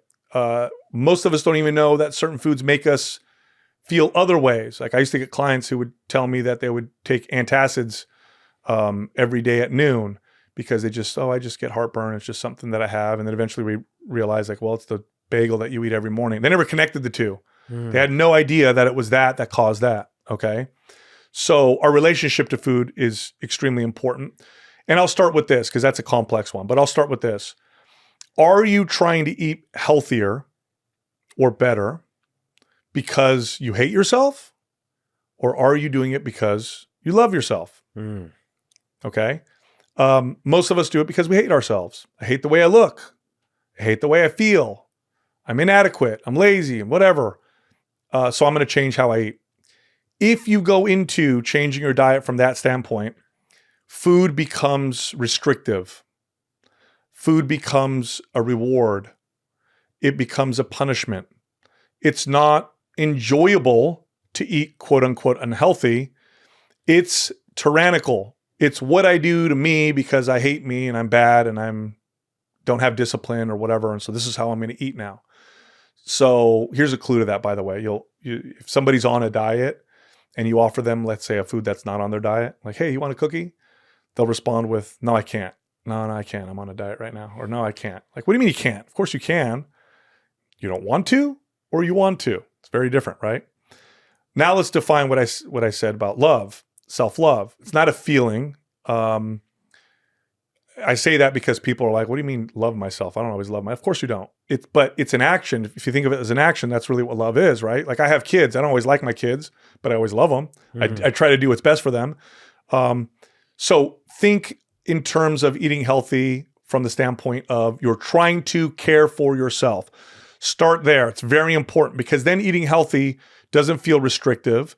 It doesn't feel like a punishment. It feels like self-care. That's so important. Okay. I can't stress this enough. If you don't start from that standpoint, this is always going to feel tyrannical. This is always going to feel like you're white knuckling it. And at some point you will rebel, and rebelling against tyranny looks like this: binging or going way off. Like people don't go off their diet by eating a slice of pizza. Nobody goes off their diet by eating one slice of pizza. Everybody goes off their diet by eating so much pizza they're uncomfortable and they're sick on the couch. Like what just happened, right?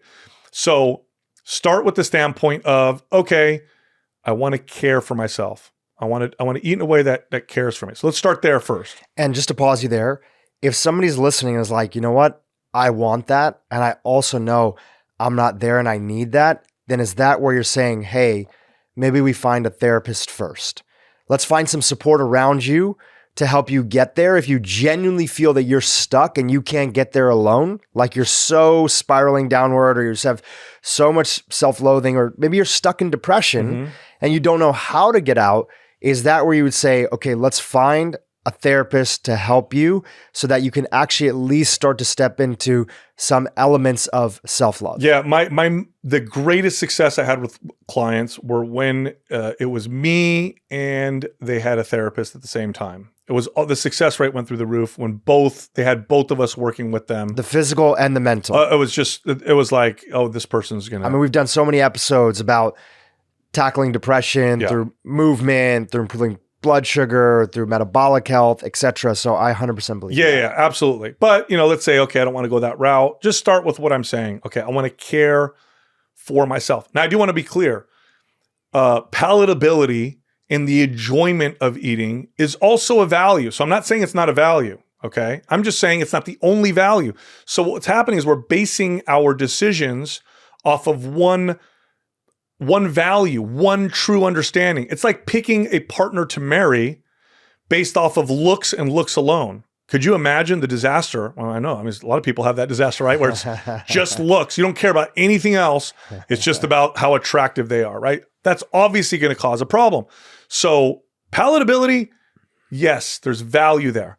But there's other values that we haven't learned to either develop or even acknowledge that we need to pay attention to, okay? So how does this food make me feel energy-wise? When do I reach for this food?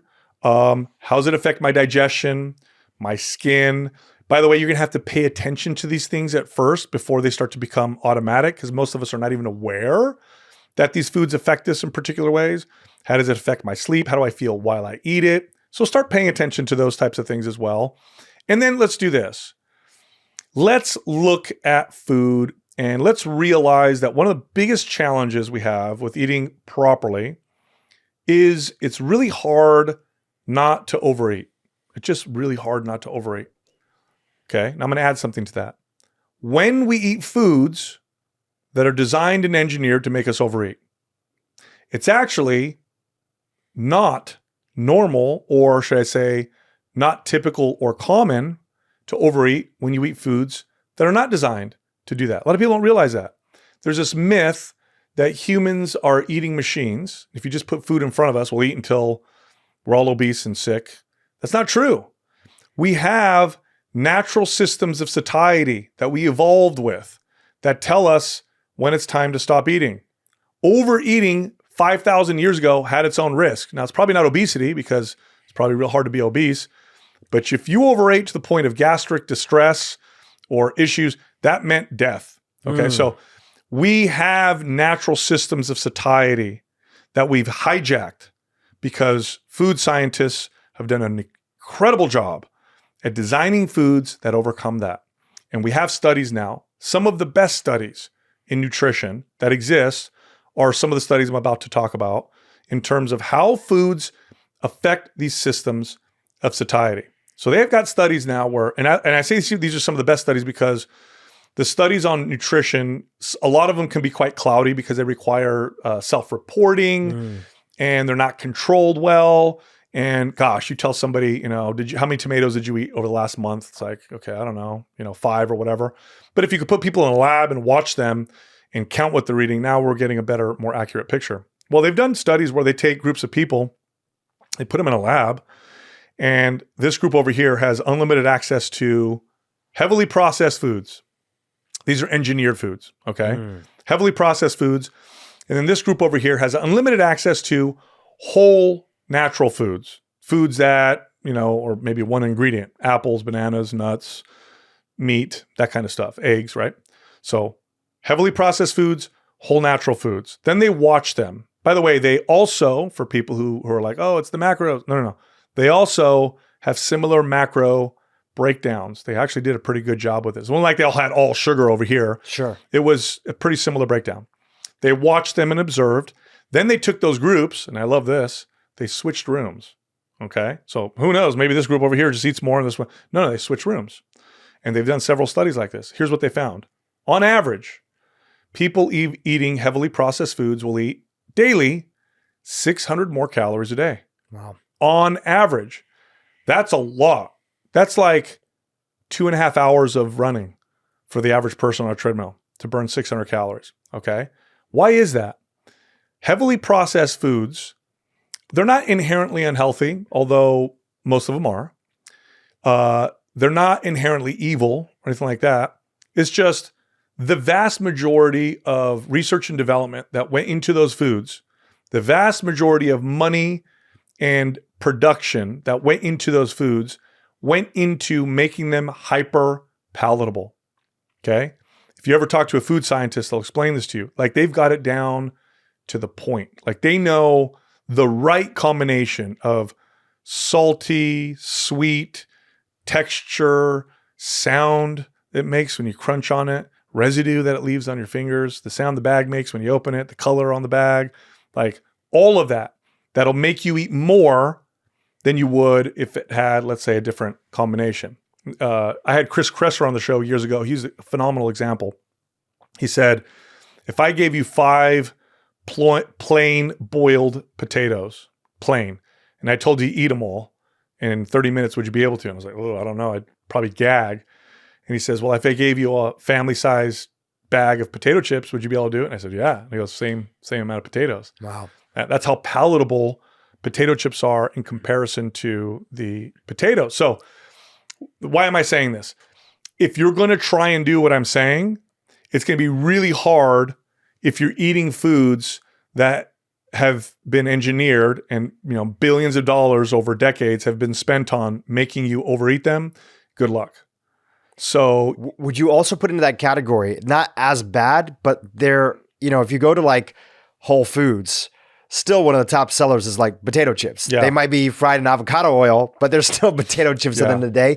So there's even still a lot of quote unquote health food that has sort of picked up. And now a lot of these health companies are being sold to bigger companies and they're getting, all the same things. And also people are just inherently, they know that, wow, if you add a little bit more tapioca syrup to these gummies, even though if they have vitamin D in them, just people are going to keep on eating them because they're like super sweet and they're fun to eat. So also in this category, not to just throw like the big food under the bus, is a lot of sort of, heavily processed quote unquote health food. You hit the nail on the head. Okay, look, markets, right? We live in a market-based society and there's wonderful benefits to living in a market-based society, but markets do something exceptionally well.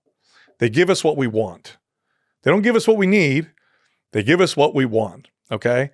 The top selling health foods, the top selling protein bars are not the ones that are the healthiest. They're the ones that taste the best, okay? That's it, fact. And I know this is my space. I'm in the fitness space. If I want to make a protein powder or a protein bar or a healthy snack, the way that I'm going to sell the most of that product is by making it taste the best, okay? By making it the most palatable. Okay, so you hit the nail on the head. Heavily processed foods are designed to make you overeat. Okay, period, end of story. If they comprise a majority of your diet, good luck trying to eat the appropriate amount. This is how powerful it is. One of my favorite things to do with clients, I love doing this, and I challenge anybody watching this to try this right now. I would do this right here. I'd say, I don't want you to eat any less. Here's what I want you to do. Don't eat heavily processed foods. Just eat whole natural foods. Eat as much as you want. Let's just start there. And everybody would look at me like, what do you mean as much as I want? I was like, I don't care. Eat as much steak, rice, potatoes, fish, eggs, fruit. Eat as much as you want. All of it. Eat as much as you want. And let's just start there. Then they'd come see, and then, we would track their progress or whatever. And, within a couple months, I'd be like, wow, you lost 7 pounds of body fat. And they'd look at me like I was crazy. Wow. Oh my God. I'm like full. I'm like eating until I'm full every single day. And they think that there was some weird chemical in the heavily processed food that would make them gain body fat and all that stuff. And I'd say, no, you're eating less calories. And then I'd have them track. And then sure enough, they were eating, 500, 600, 700 less calories a day because they were eating foods that your body is aligned with. When you eat whole natural foods, your satiety will kick in when it's supposed to, unlike heavily processed foods that it's like a lag, okay? So that's one thing right there. Protein is another one. Protein is very, very satiety inducing. If you eat your body weight in grams of protein, and for people who are overweight, use your target body weight. I weigh about 210 pounds. eating 210 210 grams of protein per day from whole natural foods is hard. I know, I do this every single day. It's like, oh my God, I am like full and I'm at 160 grams of protein. Like, this is really tough. If you're a 110 pound female, 150 pound female, 170 pound male, try it. Try doing it for 5 days in a row, prioritize it because it's going to be hard otherwise, and watch what happens. It is satiety inducing like none other. We have all the data and studies to support this. Do this from whole natural foods, not protein powders. Protein powders are a hack that kind of make it easier. Okay. Great for people who are, bodybuilders, but the average person, I'd say only use protein powders. Even like a grass-fed whey, that doesn't have a lot of fillers and stuff inside of it. Here's how you should use protein powders. If you don't hit your protein target at the end of the day, go ahead and throw in a protein powder. So it's a supplemental, but it shouldn't be the base. No, because one of the benefits of protein is it produces satiety. Drinking a 30-gram protein shake from whey isn't going to produce satiety like eating 30 grams of protein from chicken. Sure. It just doesn't. Sure. Even if you take out the fat or whatever from the chicken, it just doesn't. So avoid heavily processed foods. Eat your body weight in grams of protein, or aim for that and prioritize that. Okay, that's the other one. Also eat, well-cooked vegetables. That's another thing. But really everything else is splitting hairs or small potatoes, I should say, in comparison to what I just said. Literally, the average client will lose 10 to 15 pounds just by avoiding heavily processed foods and eating as much whole foods as they want. It was like clockwork. I would get them lose 10 pounds and they feel like they were eating so much food, they were so stuffed. And I loved it because it made me look like a wizard, like I was some like magical trainer. Then I would break it down and explain to them. Another one is to drink a lot of water. It's funny. In the hardcore muscle building space, there's a lot of what they would call bro science. Okay. So you make fun of it online, like, oh, that's bro science. Some of it is rooted in some truth. They just didn't know how to explain it. The way they would explain it was bro science. But the results were real. It still worked. It's just like the explanation may not be accurate. Yeah. So here's a good one. Drink a half a gallon to a gallon of water every day. That you'll notice some weight loss effects from doing that. Okay, what's happening? Is the water flushing fat out of my body? Is it? No, it's not doing any of that. You drink that much water, you're not drinking anything else. That's the bottom line. You just end up drinking just water. And water itself kind of makes you feel full sometimes. Kind of helps you feel full. Slightly being dehydrated or not optimizing your water intake tends to make you want to eat more. When I would get clients to do that as well, we would also notice some weight loss from doing that. So these are just small things that I like to say because they're effective in their sustainability. And I love things that make people feel like they're not doing a lot. Like, okay, I'm just doing this, but what the heck is going on? Versus, when people follow diets, it's like this really hard thing I got to try and do every single day. I mean, those things right there that I just listed make a huge impact. Oh, here's one other thing. You want to cut your calories by 10 to 15% every day? This is really easy, okay? When you eat, don't eat and watch TV, be on your phone, be on a computer, or do anything else. I've heard you talk about this. Explain it. Oh, studies are great on this. When we eat while distracted, we eat 10 to 15% more calories. And everybody's eating and watching TV nowadays, now, looking at their phone, whatever. Nowadays, everybody's distracted, right? If you just did that, you can count on your calories dropping enough to see weight loss. So literally, when you eat, sit down, nothing else around me, and just eat. So question on that, just to like clarify. So, people eat with other people. Is that a form of distraction? Like, hey, you and I are enjoying lunch together and we're having a conversation while we're eating. Is that a distraction? Yeah.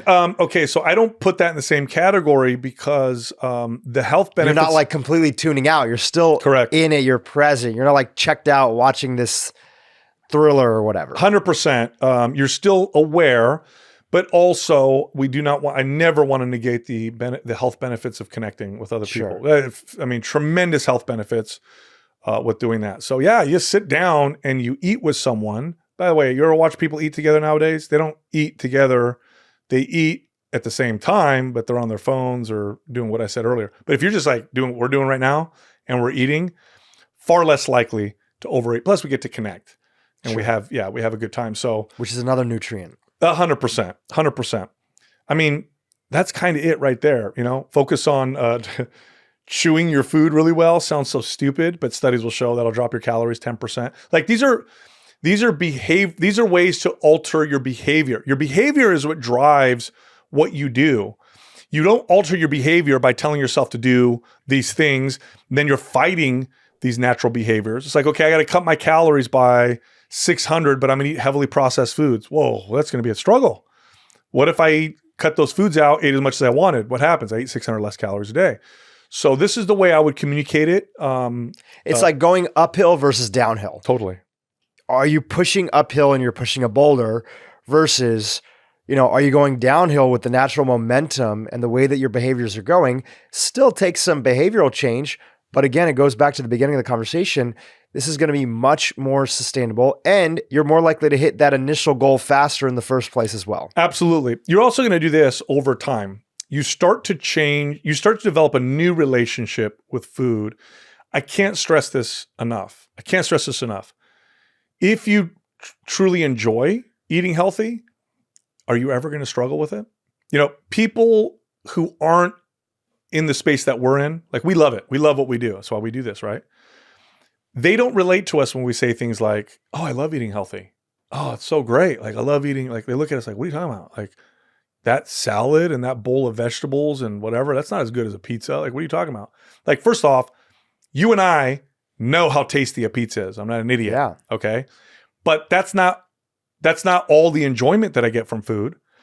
I've developed a relationship with food now where I can enjoy pizza sometimes, but most of the time I enjoy the other things I've become aware of around food. And that makes me want to eat those foods more.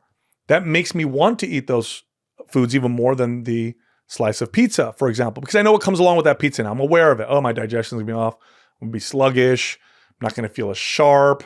Is it worth it? Occasionally it's worth it because I'm with my friends and we're hanging out, but most of the time it's kind of not. So you become more aware over time and you start to develop this relationship where you're like, wow, I really, I kind of crave, this healthy thing and I enjoy eating it. And then someone offers you a cookie and you say, I kind of don't want that cookie. Like, how great would that be? Yeah. I kind of don't want that. Again, it doesn't mean you all of a sudden find the cookie to taste gross. It tastes good. You just don't want it like you did before because you have a broader, wider understanding of all of the values of food. And this 100% can happen. For people who are watching this right now who are saying, that sounds crazy. Look, food companies, food manufacturers know this. This is why marketing exists. Beer commercials, they never show somebody with a hangover. It's always at the beach and you're having a great time and you got the girls in the car and it looks great, right? They create these relationships for you because that goes into your decision-making process. There is a learning process that goes along with this.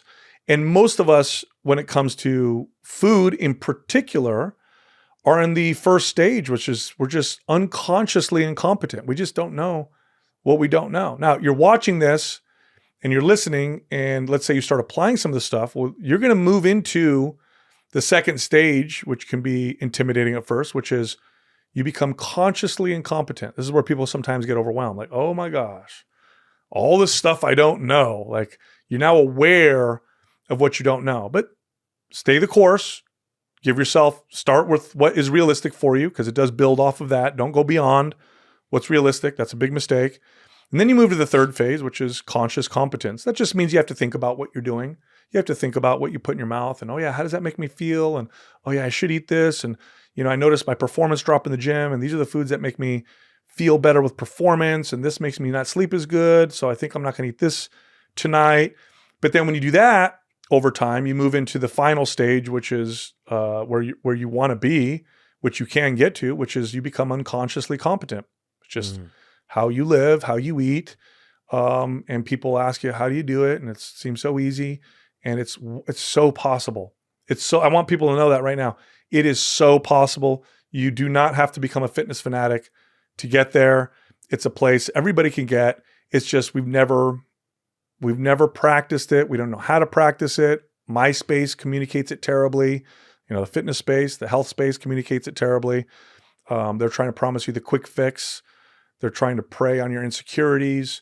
they're telling you take this pill or follow this crazy diet or do this thing and in 30 days and all that stuff. And no. It's possible. It takes a little bit of time, but if you do it the way that I'm explaining it, you'll get there. And then it's going to be the point where it's just the way you live. I'm still on this whole intermittent fasting thing with people. Like, what is your take on this? I mean, I find whenever something is super popular and is in a fad, you find out in 5 years from now, oh, actually, whoops, we were wrong. It's actually the opposite effect on your body. Like, you don't intermittent fast? I can sometimes. Do you sometimes? Yeah. I think fasting's benefits, physiological benefits, are massively overstated. I think fasting's spiritual and behavioral benefits, on the right person, can be profound. Fasting has been present in every major religion for thousands of years for a reason. They didn't do it for fitness or health or any of that stuff. They did it for the spiritual aspects because it's detachment. It's detachment from one of our most basic needs. I think the value is there. So unless you have an eating disorder like anorexia or bulimia, or you have really dysfunctional eating, in those cases, you don't want to use fasting because that can turn into something really bad. I think fasting from food can be profound because you grow up in modern society, you have food around you all the time. Not eating for 2 days, well, you'll have to face some demons. You'll have to deal with certain emotions and ways that you use food. It may help shift how you look at food. But I also think fasting from electronics can be profound, or fasting from TV or entertainment or anything that you have this attachment to. I think that's where the value is.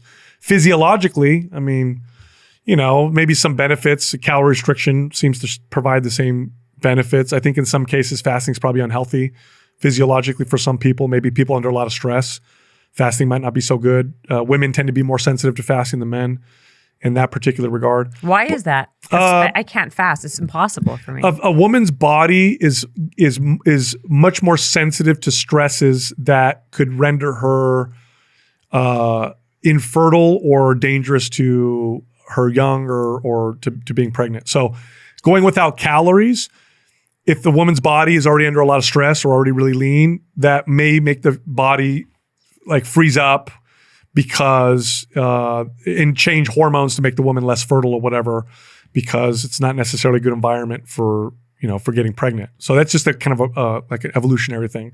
Whereas with men, that's not so much of a pressure. So that's probably why women tend to be more, I say tend to because it's not always true, but they tend to be more sensitive to that. I find what happens is if I'm not eating for that finite period of time, I'll end up binge eating and eat all those calories I would have eaten earlier, just later on in the day, because I'm starving. Yeah, that's the bad. That could definitely encourage a bad relationship to food. That's what I notice with people is a lot of people is they'll fast and they'll have their little eating window and they just end up like restrict binging. It's like, how's that healthy? That's exactly what I'm saying. That doesn't seem healthy. You identified that in yourself. So, and that's smart that you did that. I think people need to be a little bit more honest with themselves and be like, because I know people who fast and then you look at when they do eat, you're like, are you being honest with yourself? They're not. I think but people are falling victim of these trends and think, oh, it causes your body to like burn fat then, it does this, it does that. I think even having butter in your coffee, to me, it doesn't. I know myself well enough to know that's just extra calories because I'm still going to be eating later on. It's not going to stop me from eating. Yeah, no. Right? No, somebody monetized fasting. Very well. And by the way, a lot of these biohackers, if you see them, they're, I don't know, 40 or 45, whatever, and they look like they're 140. They don't look like they're Benjamin Button. They don't look like they're aging down. You know what I mean? Yeah, I don't know. That whole space is very interesting to me, and it's very marketing heavy. I mean, it's tough. It's like, all right, who do you get your advice from when it comes to health and fitness? People who talk about how to do it in a sustainable way. I think that's who you need to listen to. Well, you're super knowledgeable though. So what would you say in your space? Because like you're like a philosopher on top of it all. But what would you say is your do you think you know supplements really well, fitness really well, nutrient? Like you seem to have a great grasp on all of it.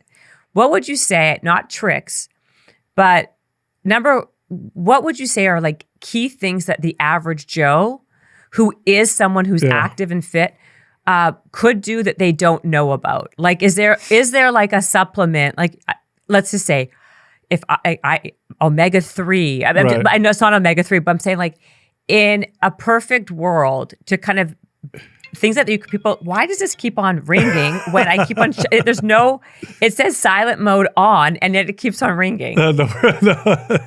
I'm going to ask that question again. No problem. People who are already healthy, who are already fit, who are already active, right? They're doing all the right things that we talked about. Since you're an expert in all these things and you're so well read, what are some things that people could add and supplement and enhance their program that like is not part of the mainstream we can incorporate? Oh yeah. So it's going to sound basic and boring, but get tested for your nutrient levels because nothing. Supplementing can be profound when you're supplementing a deficiency. So you can be fit, healthy, whatever, and find that your magnesium is low, zinc is low, copper might be low. And what happens to your body if your magnesium or zinc are low? Oh, your anxiety levels can go up. You can notice digestive issues. Like I got tested recently, and my copper to zinc ratio was off, and because my copper was low. My skin and hair pigmentation was lighter, so actually my hair was whiter than it could be, and I could also have reduced levels of energy and stamina. Really? So I started supplementing to balance them out, and my hair got darker, and I started feeling healthier. So get your nutrient levels tested. How often? That's a good question. You probably don't need to do it more than maybe twice a year. I don't think you need, unless something radically changes in your life. You probably don't need to check it more than once or twice a year. But once you get tested, actually, it would be more often if you do have a deficiency because you want to see how well you're supplementing for it. So like if you have low vitamin D, make sure you get tested 3 months later so you can see that it's working, that you're absorbing what you're taking or whatever, because it could be in some other underlying factor like malabsorption or something like that. But test your nutrient levels and make sure that your nutrient levels where they need to be, because that's profound when you supplement for that, if that is indeed an issue. And then the second one that most people mess up on is sleep. A lot of fitness and health people, the difference between 7.5 hours of sleep and 8 hours of sleep is huge. Half hour, huge. Aim for 8 hours of good sleep every single night. Watch what happens. It's like game changer. At that half an hour makes a difference? Game changer. How? Just a little bit. Just try it. Try it out and see how you feel. It's especially if you work out hard, you need a little bit more sleep than the average person, or if you work hard, that kind of stuff. Like give yourself good 8 hours of sleep. Sometimes I tell people go for 8.5, 9 hours, especially if they're really under more stress than usual or really, really training their bodies hard. But go for that 8, because most people aim for 8 but end up hitting 7. Actually make it 8 and watch what happens to how you feel. You'll notice within a day or two, you'll feel sharper, your verbal fluency improves, your mood improves. That was a big one for me. Like going from 7 to 8 hours, I'm just in a better mood. I'm less snappy, with my kids or my wife or whatever. Yeah. Just better mood. Do you drink coffee? I don't drink coffee, but I do take caffeine. Like caffeine pills? Yeah, I'll take caffeine. I'll take caffeine pills or a caffeine supplement most mornings, but I'll take more of it on my hard workout days. So before my workout. So I use it as an ergogenic supplement. So would that be like how people used to be in the old days? Remember ephedra was such a big thing? Oh yeah, I was huge with that. That was huge. I would too. I thought it was like the best thing in the world. Oh my gosh, yeah. Little did we know we were taking herbal speed. I know. Who knew, right? I loved it. And then are you taking caffeine? Does it act like an ephedra? Like, is it better to drink coffee or take a supplement of caffeine? Coffee's really healthy for the most part. But for energy purposes. Well, yeah, it's for the most part, it's healthy so long as it's appropriate for the person. Because, if you could also have bad sleep as a result of caffeine. You'd be under too much stress, in which case caffeine can amplify that. Mm-hmm.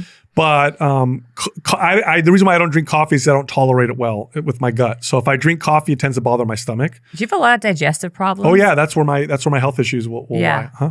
Because you've said that a few things, like you like vegetables that are really cooked because of your digestive. Oh yeah, I had issue. when in my early 30s, I had my digestion went terrible. I thought I had Crohn's disease, and I had to completely change that's the message you hear now was developed then because of my health. My health took a turn for the worse.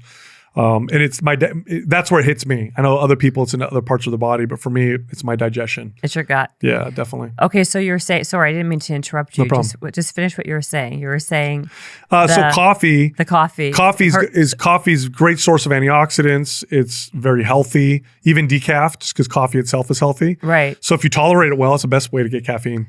Absolutely. Better than the caffeine. And so how do you take pre-workout? I mean, I take it as a pre-workout. I'll take caffeine as a pre-workout. So that is your pre-workout. Yeah, so I'll go caffeine plus theanine because theanine balances out the caffeine. You take a supplement? Yeah, amino acid theanine. There's coffee now that's made with theanine. I know. Right? Yeah. Yeah. Do you like that? I've tried it. It's good. Does it really is it like enough of theanine to make a difference? You want to typically go 1-to-1 or 2-to-1. So I like to go 2-to-1 theanine to caffeine. So if I go 200 milligrams of caffeine, I'll go 300 to 400 milligrams of theanine. What does theanine do? Theanine helps. It's like it calms the brain and the body. So caffeine gives you the energy, but then you can get the jittery shakiness. The theanine smooths it out. So caffeine, theanine, you get this real smooth, kind of euphoric, long-lasting energy. And so how long before your workout do you take it? About 40 minutes. 40 minutes in the pill form. Yeah. Or if you drink coffee, it could pill form or supplement form. I developed a supplement with Organifi called Peak Power. That's got caffeine in it, so I'll do that sometimes. I didn't know that. Yeah. Yeah, co-brand. I didn't know that. Yeah. What is it? So it's called Peak Power, and it's an energy supplement. So it's got caffeine, but it's also got things like lion's mane and bacopa and herbs. Does it work? Oh yeah, it's a good time. Really? Oh yeah, You've never sent me any of it. We literally just came out with it. You know what? We have some in the back, so before you leave, I'll give you one. Oh my gosh, I want to try it. Yeah, you could try it out. So what do you think of would that be considered a pre-workout? Yes, it would be, but it's not the I guess classic category of pre-workouts because it's not. I'm not all about like giving people crazy stimulants and making them cracked out of their head, right? I'm also health focused, so it's got the stimulants, but it's not like you're not going to take it in like here colors. Right. So right, I get you. Like a C4. Yeah. Well, yeah, stuff like that. Yeah. Exactly. I mean that's when I. So do you believe in shakes? Like, are you a shake person? Depends on the situation. So I think protein shakes can be useful if you don't hit your protein targets. So like at the end of the day, I missed my protein target. Let me supplement with protein. But I think that you shouldn't replace food with shakes. That's terrible. You think so? Oh yeah. Whole Foods. There's nothing like Whole Foods. No, but if you're like making like a lot of people, their thing is in the morning they'll have a shake. That's fine. But versus what would be an ideal breakfast? For most people, it's a fat protein containing breakfast. It tends to balance out insulin and blood sugar levels, and it gives people good consistent energy. But it's not true for everybody. Some people do better with a carbohydrate type breakfast. But most people. How do you know who you are? How you feel. You got to become aware of how you feel. Eat your breakfast, and do I have good energy? Am I getting energy dips? How's my digestion? But most people are good with like a protein based type breakfast, like eggs. Eggs are like nature's superfood, one of the most healthy foods on the planet. I would eat the same breakfast for 25 years, okay? And I recently got my nutrients tested. Yeah. Tell me what you think of this, actually, because I think this happens quite a bit with people. Turns out I'm highly allergic to eggs. I've been eating 5 eggs a day for 25 years. Wait, allergic or you have what they call intolerance? No, not intolerance. I asked the same thing. It was bright red, like it was flagged. So IgE, like antibodies or whatever? Highly allergic. Like it was like 25 times. But you ate them every day? Every single day. So what happens when you eat them? So this is what I was going to, I guess, I don't know. That's why I stopped eating them like a month and a half ago thinking maybe I'm going to, no. So here's what I hate about those tests is. But you just told us to go take these tests. Well, no, that's not a nutrient test. You're testing antibodies. What's interesting. Well, no, I know. Isn't it tasting? Okay, I'll tell you why. Yeah, maybe you're right. Yeah, what's interesting about that is if you do in fact have an autoimmune reaction to them, but you've been eating them every day, you might be better off eating them every day because in some cases, now this is not my realm of expertise, but in some cases, because they'll tell kids with food allergies this, they give them a little exposure every day so they don't get the anaphylactic shock when they get exposed to it on accident. Yeah. So I'm wondering what will happen if you eat eggs now, if you'll get a really bad reaction. So does that mean I was allergic? I mean, or why would it come up like that? That's a very strange, I don't know. That's really weird. Because it's something that was like a But you had no allergic like physical symptoms not or that I knew, not that I knew of. I mean, that's why I was like, oh, okay. This is when testing can annoy the shit out of me because they'll tell you, oh, this is what you're like, but I feel everything feels okay. Yeah. That's when I say listen to your body. But again, I want to caution because this is from a guy that is like the top nutrition guy in the country. He does all the sports teams. Weird. Does everybody. Weird. And he's like, get off of that. What do you have you heard of black currant oil? Oh, a bit. I don't know. I'm not super versed, but I've seen it as a supplement. It's supposed to be high in iron. No, it's supposed to be high in I'm thinking about black molasses. B6. Oh, okay. Okay. And were you low in B6? Supposedly he told me to go on.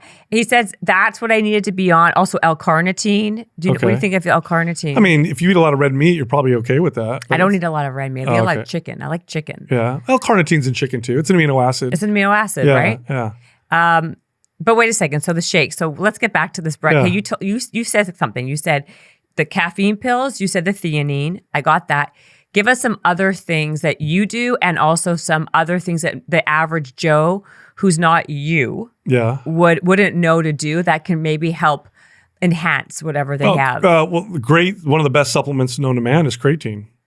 And they're saying now women should be doing Everybody. it. Why? It's healthy. It helps cognitive function. It's good for the heart. It's got antioxidant properties, helps build strength, build muscle. It's a longevity supplement. It's not just for athletic performance.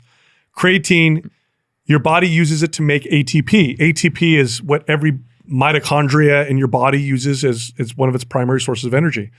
It's anti-aging. Everybody should take creatine. So why hasn't anyone said that before? Why now? It's already happening. It's starting to happen. No, it's happening for the last few, like a little bit, but it wasn't 5 years ago. If a girl would take creatine, it'd be like, oh my God, you're going to get so mass, you're going to build such mass, you're going to get bulky. It's because it was originally marketed for building muscle because it does make you stronger. But, and so that kind of overshadowed it, right? Because that was the messaging. But no, I mean, all the studies on creatine, there's antidepressant effects. It's got cognitive boosting effects. It's good for the skin. It's antioxidant, good for the heart. It's literally, in the next 5 to 10 years, you're going to see creatine in every wellness supplement. It's going to be like, they're already giving it to, they're already adding it to supplements for the elderly in like care homes and stuff because they're noticing that it's got these health benefits. Okay, so how much creatine should we take? 2 to 5 grams a day is about right. So you could put it in a shake. Or you put it in a shake or just take it straight. Creatine monohydrate. Okay, give us a couple more. Supplements? Or in general, it doesn't have to be supplements. Just I want things that I want pro tips that you can give to somebody who is already active and just wants to kind of get a little more bump. Yeah, a little more. That they would never know otherwise. Like, oh my God, I never knew that. Yeah, beta alanine is a supplement that can help with muscular stamina and endurance. It's a small effect, but it's real. Some people don't like it though because if you take it, you'll feel like that tingling under your skin, so it kind of feels weird for some people. So that's a supplement.